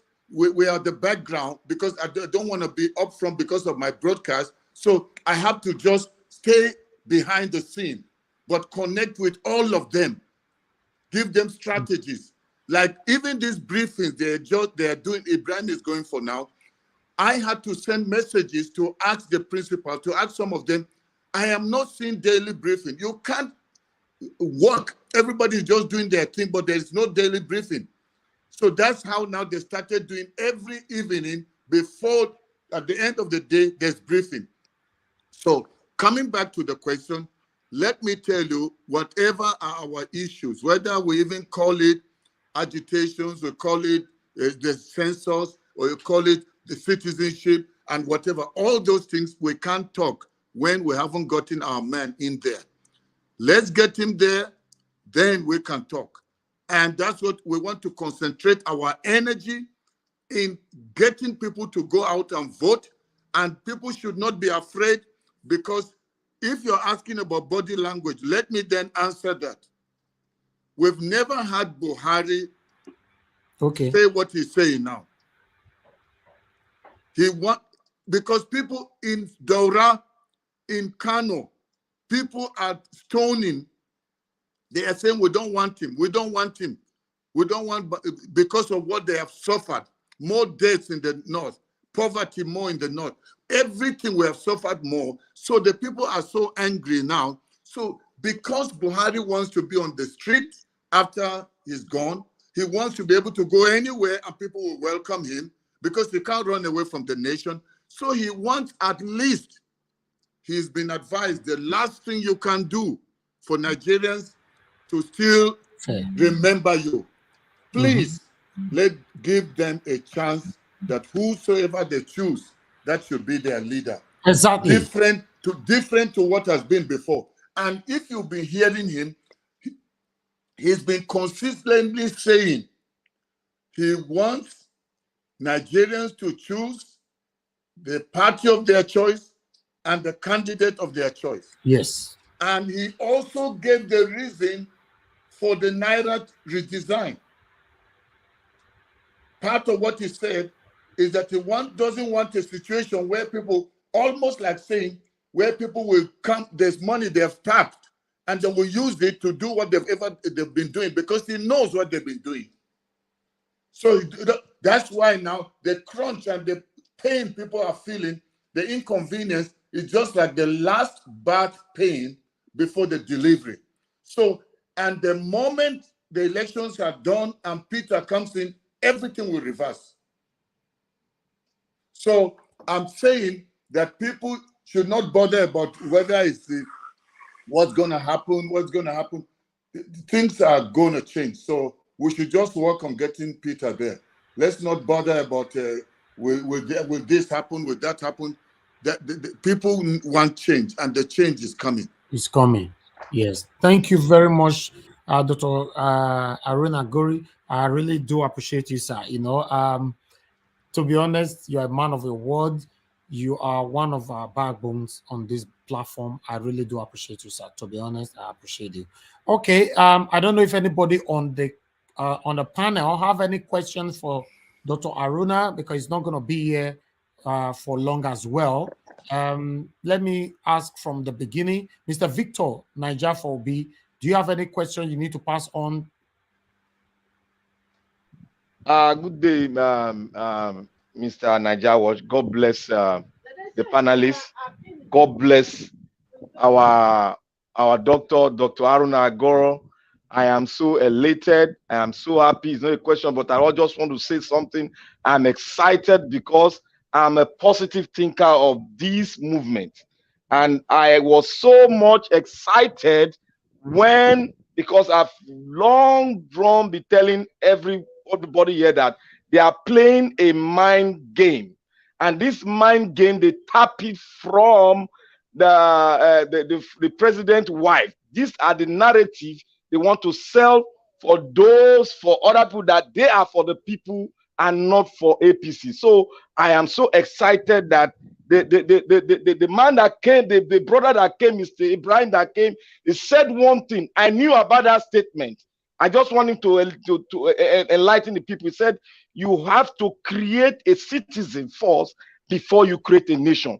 That is the great word. A great word. You have to create a citizen first before you create a nation. God will bless Mr. Ibrahim. God will bless all the team of PO.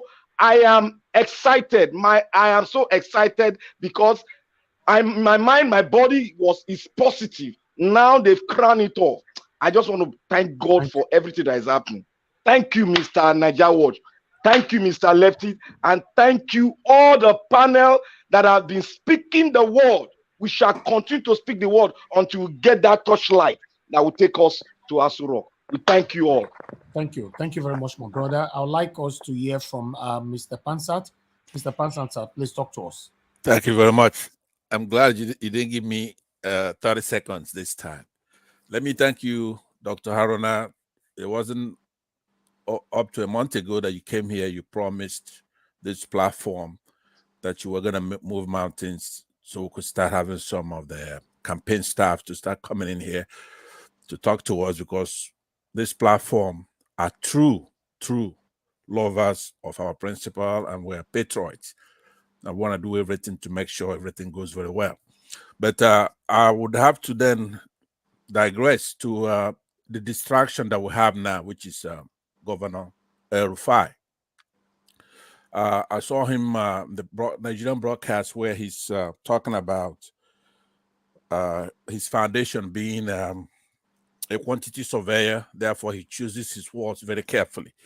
I want those who don't know who Mr. Rufai is, they should read up on it. Google his name. You're going to find out that he's had problem with virtually every leader that is good that we had in the country, including President Yar'Adua, who Rufai put himself in exile and ran to Britain at the time. But before I land on the main point I want to make on this, I want you, I think you must have heard him describe Christians in the North in either yesterday's broadcast or this morning's broadcast. He says that how many are there? That's the way he waved it off. He says that Obime is going to win the Southeast and a little bit here and there, but in the North here, it's only going to be Christians. But he goes, I mean, sarcastically, he goes, how many are there? But let me say that the main thing I want us to look at, it's what President Olusegun Obasanjo, whom Rufai worked for, he had this to say in his My Watch, Volume 2, quote, NASA's penchant for reputation savaging is almost pathological. Why does he do it? I recognize his weaknesses, the worst being his inability to be loyal to anybody or any issue consistently for long, but only to Nasser El-Rufai. He barefacedly lied, which he did to me against his colleagues and so-called friends. I have heard of how he ruthlessly savaged the reputation of his uncle, a man who was like, in the African setting, his foster father. He goes on and on. We don't have time for that, but I want to say that what I'm begging you, Dr. Goro, if you have any influence whatsoever, is that we must not let Mr. El-Rufai have us give him a soft landing to talk about his little talks, political stuff. He has committed a lot of heinous crimes, including the carnage in Zaria in 2015, where he massacred with our army almost 1,000 Shia Muslims in that incident, and he has to pay for it. It's people like this in our country that I'm very, very concerned about. Those people who have been going and killing people from 1999. Anybody who's killed anybody in that country is going to have to pay for it because there's no statute of limitations on this. El-Rufai is one of the worst human beings who have the country. But every discussion about him is usually about peripheral nonsense. Who cares what he says? You can't kill that many people and get away with it. I don't care who's behind him in this. That includes even here in this country, United States, in Britain. Everybody who aided this monster to massacre almost 1,000 people in broad daylight. So people who I respect, such as Mr. Rufai in our Rise Television, asking him very good questions in the politics of today. But how do you sit with a monster like that and you don't even ask him, why did you do it? He killed 1,000 of our fellow citizens. So how could he even come out to talk? Whether Peter Obi becomes president, fine, that's what we're here to do. But those people who committed such mass murder that makes us look like we're animals when you're in this country, and there's no question about it. Nobody talks to him about that. So I could see that Buhari is aged and all that, is president, but Rufai's complicity in that massacre must not go unpunished. Thank you. Yes, thank you very much, Pansat. We just pass it on to Victor. No. Victor already contributed. The next person that we have here now is Omoyes Corner. Omoyes Corner, okay. Yeah. Omoyes Corner, are you available? Yes, I am. I am available. I don't have any questions for Dr. Then Dr. contribute to what we are talking about today. Okay. So what we're talking about today, I've thoroughly enjoyed most of what has been discussed, that I have missed the topic for the day. Let me see. All right. Okay. We started with El-Rufai coming out to talk about Mr. Peter Obi, that is a two-horse race between PDP and APC, that Peter Obi is a Nollywood actor. So that's what Mr. Pansat was actually referring to. Okay, great. Yeah, Mr. Pansat has said it all, but the only thing I'm going to add to what he said is, to me, El-Rufai is little finger. That's it. The man is just there in his corner, small, brief man, just committing crimes against individuals, against citizens, and to Mr. Pansat's point, we cannot allow him, we cannot sit on that, it's even the audacity for these people to come out and start echoing sentiments that don't make any sense on national TV. This is how terrible the state of Nigeria is. Personally, I don't have anything good to say about El-Rufai, and as much as everybody else here, I really don't want to waste my time and my breath on him. What I want us to, or what I want to focus on, is how we only have 22 days left to the election for Peter the Rock Obi and Ahmed Dati. That's all I care about, how we're going to get there and deliver, because I'm done with these old people that don't want to see the new Nigeria. They're stuck in the past of their corruption and all the damage that they have contributed to the society. I don't want to waste my time with them. I want to move forward. So I want to focus all my energy on ensuring that the right person comes in, Peter the Rock Obi, because I'm running for president through him, just like every one of us here. So that's my main focus. Anything that will distract or mislead me from that, I don't even want to waste my time, because these people are long gone, and we need to make sure that they are held accountable when we get there and things start to look good for us. That's what I'm going to say about that. All right, thank you very much, Omoyes Corner. Thank you. I just want everybody to contribute to this so that we can move on to the next segment. P-Soft, please talk to us briefly. 3 minutes, please. Sure. Thank you. I appreciate you guys.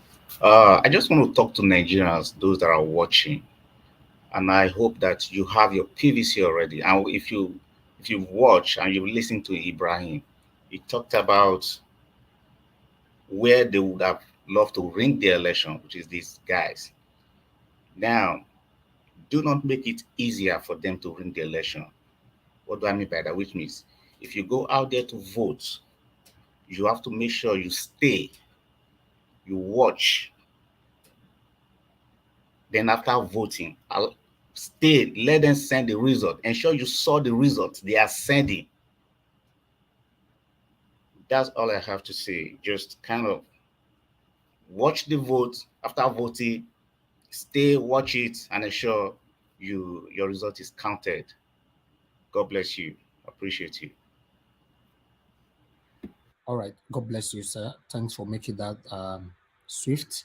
Okay, let's hear from Patriotic Nigerian. Patriotic Nigerian, please talk to us before we move on to Mr. Aruna. Thank you, Mr. Elvis. Still on the issue of Mr. El-Rufai, if there is something, Mr. El-Rufai has not been a video that him was saying a different thing about Tinubu and how Mr. Tinubu foisted himself on the APC's leadership despite his very obvious frailty and ill health. I don't know if you guys remember that video. So, but right now, the champion of Mr. Tinubu. In spite of all these inconsistencies, man, the thing that has been consistent about him is his blatant bigotry and mentalism. That's what this guy is for. When Goodluck was the president, I remember this guy said something to the effect that the Fulanis never forget that they must revenge. And this guy put his thing out on Twitter. And now he's gotten that opportunity, being the governor of a state. You can see the way he's just complicit in the decimation of his citizens in the southern part of Kaduna. The APC government, to be honest, and the people that support them, they seem to have a very they seem to have an obsession with violence and wickedness. You know, whether it's Tinubu in Lagos, you see what he's doing with those thugs.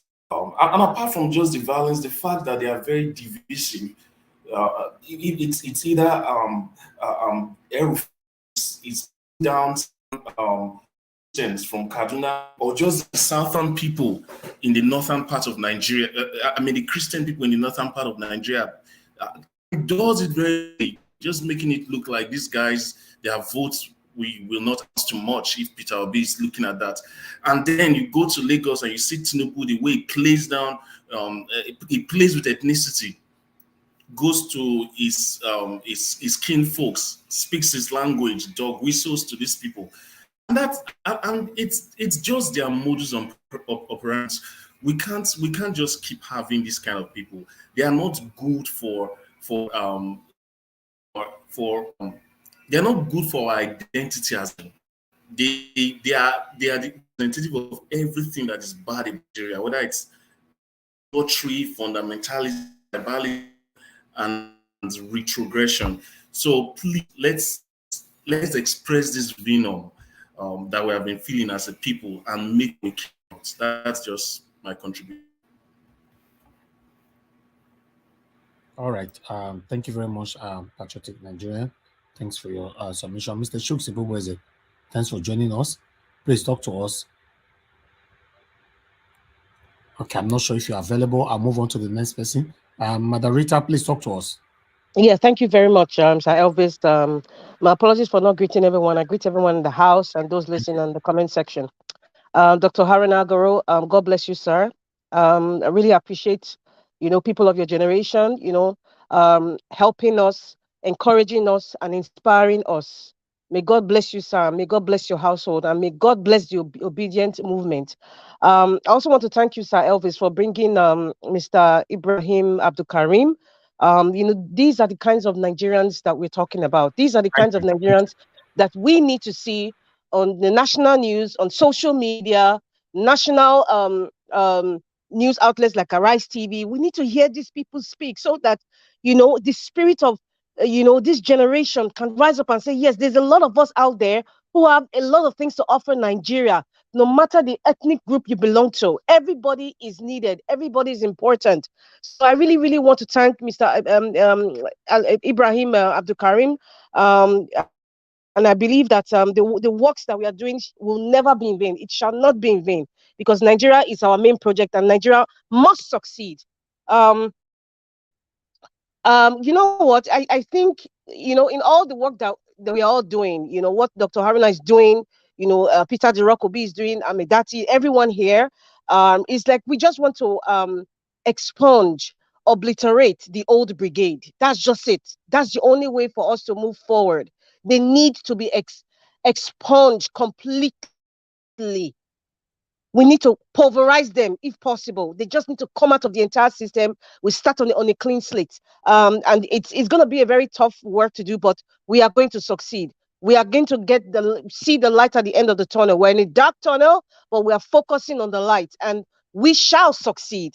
The busybody, the little midget of Kaduna, Rufai, is just another busybody. He's just a very small-minded and very petty person, who has no clue about what it is to be an actor or what it is to be a trader. You see this attitude of them undermining, the dignity in labor, the dignity in different professions in Nigeria.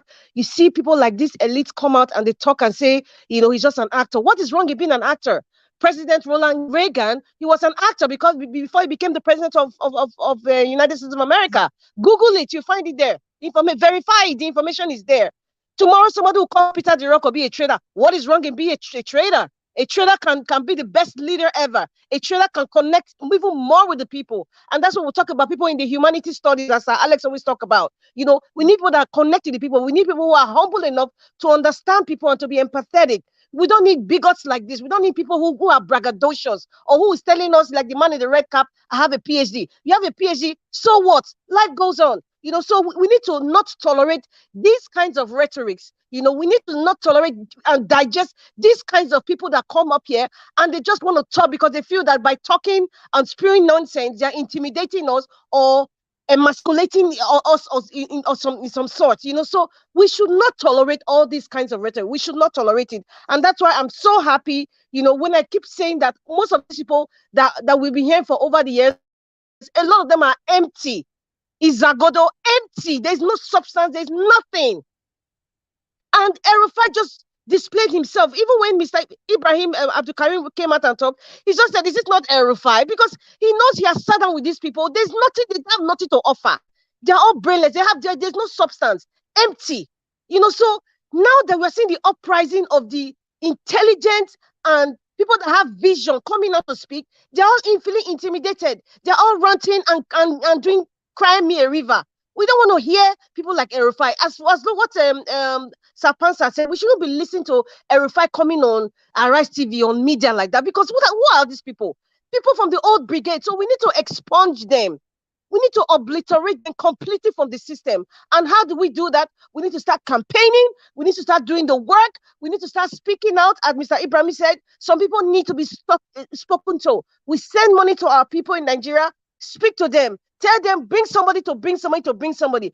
See, there's something that he said. There's a suggestion that Ibrahim said. Sometimes you can pay your brother or your sister or your mother at home and say, you know what? I want you to just make lunch for the entire area. Have a lunch in my house. You cook, because when people gather together, just like Jesus Christ, when he was talking to disciples, they sat down with food and drink, and that's what brings people together is food. A lot of people are hungry. So when you do these things, this little gathering, even in our homes, it is doable, it is possible, and then you can start using that as a yardstick to talk to people, about the Labour Party, the Labour logo, and what Peter DeRock has to offer, and let us make that change. We need to expunge these people. There's nothing they can offer, and I will say lastly, I will not tolerate, like I said, I will not tolerate anybody that comes to Naija Watch and try to play a mind game. I will not soft pedal you, just like the ones that we have taken out from here. So if they want to be converted, we are very welcome, but we will not tolerate anybody who's coming to play a mind game here. Thank you very much.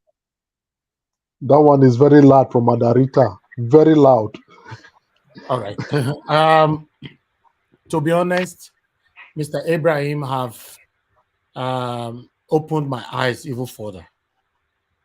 As you all know that the things that I can tolerate, managing people on this platform, leftists cannot tolerate them at all. He hit hard on them straight away. I'm even the one dragging him. No, don't do this, don't do that. Trust me, the way Ibrahim Abdulkarim ensure and assured us that Peter Obi, even though they joined APC, PDP, and even Kwankwaso together, Peter Obi will still beat all of them hands down. That is a great confidence for me. You know, I want to appreciate every one of you for supporting us to get to this level that we are today. It's not an easy job. We've been here since April, every blessed day coming out. Let's assume you guys are not here with us. It will be difficult. I want to say thank you. The same way you guys are telling me thank you, I'm returning back thank you to you all. I want to appreciate Dr. Aruna Guru again for playing a fatherly role, you know, on this platform. Thank you very much, sir. I really do have so much respect for you. Thank you, thank you, thank you. You know, together we all will come back here to celebrate. Before I go back to Dr. Aruna, I would like the remaining two here to talk to us. Okay, Mr. Alex. Mr. Alex, please talk to us. Within 5 minutes, please. So you now give me time, but you didn't give others time anyways. Yes, yes. Okay. Everybody will talk for 3 minutes. Okay, thank you, Naija Wash. Thank you, the entire Naija Wash team. Thank you, Dr. Aruna. Thank you, everybody who's on this bandwagon to salvage this sinking ship called Nigeria. I am always glued to people who are fighting for their people. People who are not fighting for themselves. It's part of my DNA genetics body metabolism, political body metabolism, psychological, educational body metabolism. Corrupt people can't stand before me, and I can't stand before them too, because light and darkness have no dealings. So I'm happy with the way God, by himself, he has heard our cry. He has, for the first time in the history of Nigeria, he has united us with one voice, sent us a kamikaze to pull this sinking ship out of this ocean of wicked men and women who are bent on enriching themselves on the blood of innocent Nigerians. Nigerians, let me remind you 1 minute again, don't forget the killings at Lekki Toll Gate, orchestrated by APC. Up till now, there is no justice. Don't forget the killing of Deborah, a student who was killed, lynched, burnt on broad daylight. Don't forget the stealing of money by snakes and monkeys. There is no investigation as we speak. Don't forget Nnamdi Kanu is still in prison against the court order. And we say we have rule of law. Don't forget the price of bag of rice. It used to be 12,000. Now it's almost 65,000 naira. Don't forget the price of bread used to be 200 naira. Now it's 1,005 if you even see to buy. Don't forget the kidnap saga that happened at the railway line, Abuja Kaduna train. 6 billion naira were paid by family members. Till today, there are no investigations. Don't forget, in Kaduna, churches were burnt down over the past 5-7 years. People were shot, broad daylight, lynched. There is no justice as we speak. Don't forget, the naira to dollar in 2015 was 200 naira. Now is about 8,000 plus. Do not forget how students were kept at home for over almost a year, 8 months. Don't forget all the evils. Don't forget the Jackba syndrome that has reached its zenith. Our young people are running into diaspora. Don't forget. We will never forget. Prove to them that we don't have short memories as they describe us. Prove to them they can no longer politically hypnotize us and you know, use their political charms to deceive us anymore. Every fight for me should be behind bars. We are coming. When I keep saying it, Martin Luther King did not know that Obama would be in the White House, but he spoke these words of hope. He spoke these words of hope that one day everybody's going to live together. America is not perfect, but at least it's better than it used to be in the 1960s.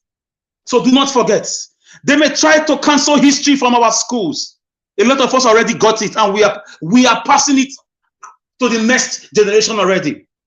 So don't forget what APC and PDP have done to us. Remember, Atiku, who's of the PDP now, and Tinubu brought us this present APC. It was a conglomeration, a coalition, a convocation of these wicked men and the women to loot this nation dry. Don't forget our debt body was 12 trillion naira in 2015. Now it's almost 100 trillion, 77 trillion naira as we speak. No accountability. No visible projects. Our youth are still suffering. No government support our market women. You cannot use our federal roads. Killers everywhere. 6 million killers, imported killers by the APC government on the whole nation. Today, there is nobody who has been held accountable for the killings nationwide brought by the APC. This is the only reason why you have to remember Peter Obi has come to stay. He's tested and trusted. He was a governor. So I'm trying to remind you again, because God always told Moses, remind the people of Israel about the laws. Remind them about my wonders in the land of Egypt. Remind them how I parted the Red Sea. Remind them. We need some of us to remind us. Remind you. So you in diaspora, don't forget that beautiful job you had in this country that could no longer sustain you, that made you run away from this country. We can do it together like we are doing now. I want to thank Mr. Ibrahim Abdulkarim, and I want to thank Naija Watch. It's a fight that we have to fight to the end, and we are almost there. Thank you, Mr. Leftist. You are always here debunking all those guys that come, hook, line, and sinker on this platform to try to intimidate us. Most times, I can see Naija Watch sometimes trying to make you take it easy on them. That man that came today opened our eyes that most times Leftist was right, taking on these guys one after the other. So I'm very happy that that man came and told us that it's just a narrative. We should not be brainwashed. So thank you. All right. Thank you very much. Thank you, Mr. Alex. Okay, I would like to go on now to Mr. Dr. Aruna Guru. Sir, please, can you talk to us before you leave?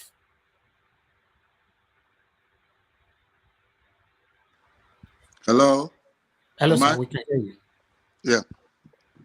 Well, thank you, everyone. Thank you, Naija Watch and everyone on the panel. I had to leave other things just to join because I knew Ibrahim didn't have much time. They have a meeting. They have to meet with Obasanjo and some of those other people. So, but I just want everybody to be optimistic, very positive, and those that are listening, wherever you are, whether it's the replay you listen to today's broadcast, please be very, very optimistic. Nobody goes into a game with the idea of the possibility of losing and we play with his might. You have to go in knowing that you're determined to win, then you will bring out your best. So I just want to encourage everyone. I mean, I don't know how you people do it, to be doing this thing 7 days a week. And sometimes it looks like you're talking to yourself. So please, I want to let you know, dedicating all these months just for this, it can never be in vain. Yeah. Hearing Ibrahim talk, and that's the sentiment of many of us in the North, and we are doing a lot of groundwork that we can't, bring out. But if you see the way our principle is received in the North, it's not organized. It's people who are not paid to come. Everything you see is organic. Even the way the emirs, the chiefs receive him, you can just see that this game is over. So as Ibrahim said, all this narrative, they're trying to, push down people's throat. And the spokesperson they have been using is El Rufai. And we know El Rufai very well. It's almost like what people would call witchcraft. It's using that on people. It's just like, a cobra that spews out something to scare people.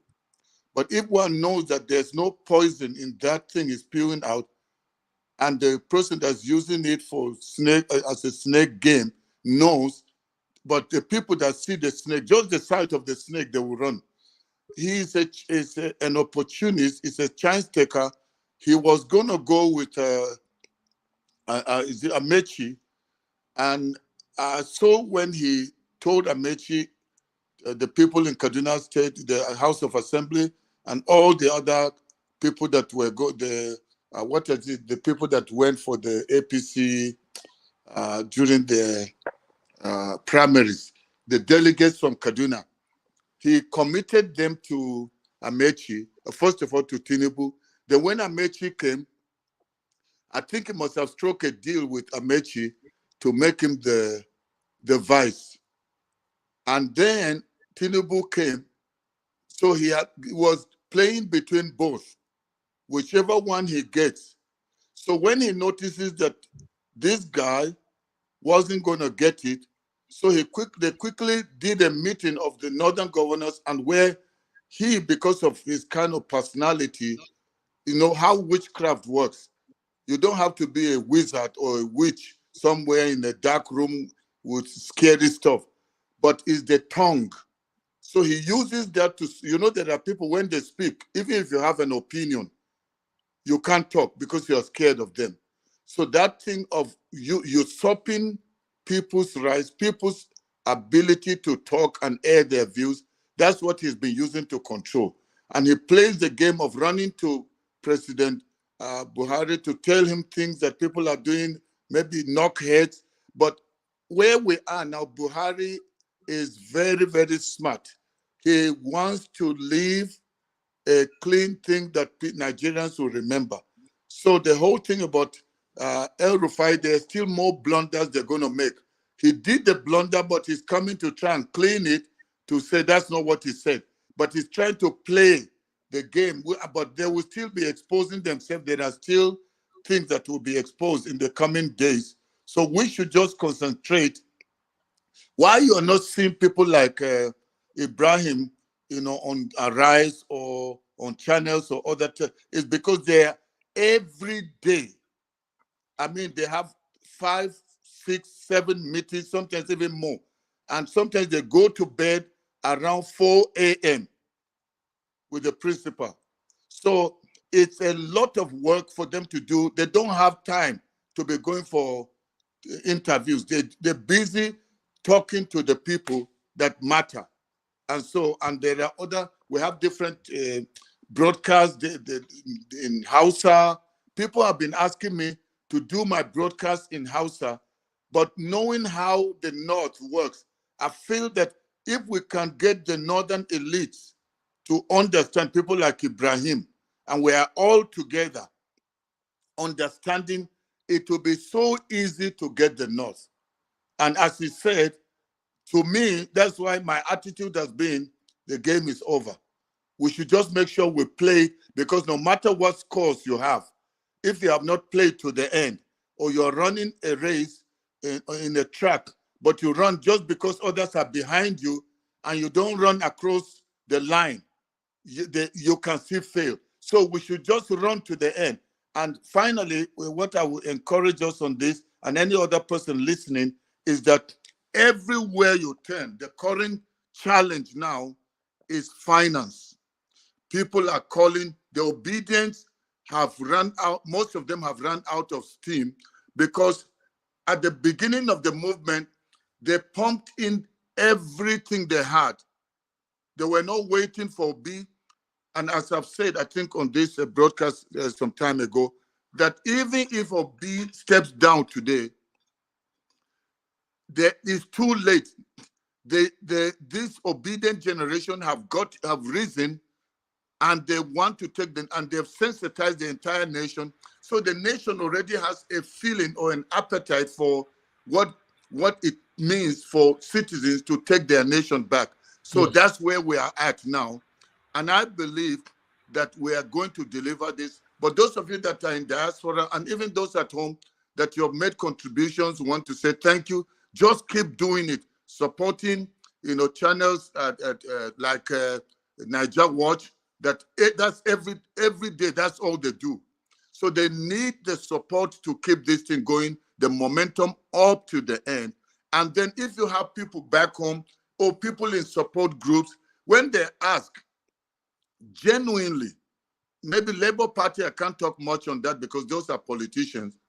But when you're talking about the obedient movement, most of them are genuine. They went out when nobody gave them a kobo, and they're still prepared to go. But many of them, have run out of steam. I can tell you on this broadcast how many per day I receive calls. Please, Dr. Haruna, help us. All we're looking for is transport money to go to the village there, to go and sensitize those people. All we want is to print T-shirts or face caps. All we want, or you hear people saying, we are the ones that go to mobilize the people for the campaigns. But all we need is how can we take charter a car to go from this place, and many of them are endangering their lives to do that. And let me tell you, Labour Party is not financing most of the things they do. And you already know our principle. Our principle says, you want your nation, you want to get your nation back, invest in what you want to get back. And he's very careful about receiving money from donors, because a lot of the people that have offered, they can give billions, they have strings attached, and they are asking, what will you do for me? The moment we hear somebody has an attachment, it doesn't matter what he's bringing or she's bringing, immediately we turn down the offer. So it's just the fine is being financed by the people. So if you're either in the comment section or you're here live, you've done your part already, you've contributed. Don't get tired until we push the baby out. So thank you very much. Yeah. Thank you very much. I'll try to get somebody else. I'll communicate with you privately, Okay, and I'm able to get some other person. Now we'll schedule when the person will come. Thank you very much, sir. I really do appreciate you. God bless you, sir. Thank you, sir. Okay. Thank you. Yes, sir. Bye. Bye, sir. All right, my people, I want to appreciate every one of you. Thank you very much for your time with us. Okay. If I offend you, forgive me.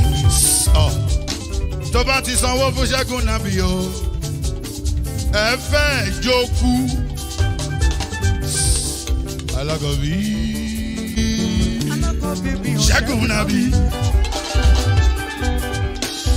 Alákọ̀bí Sábà Mẹ́la. Anybody? Any bobo. Anybody? Mo ló ń fọlú, ó gbà mí bó ṣe rí mi láti finishi. Délé mo ló ń fọlú, ẹ jẹ́ ń sọ̀rọ̀.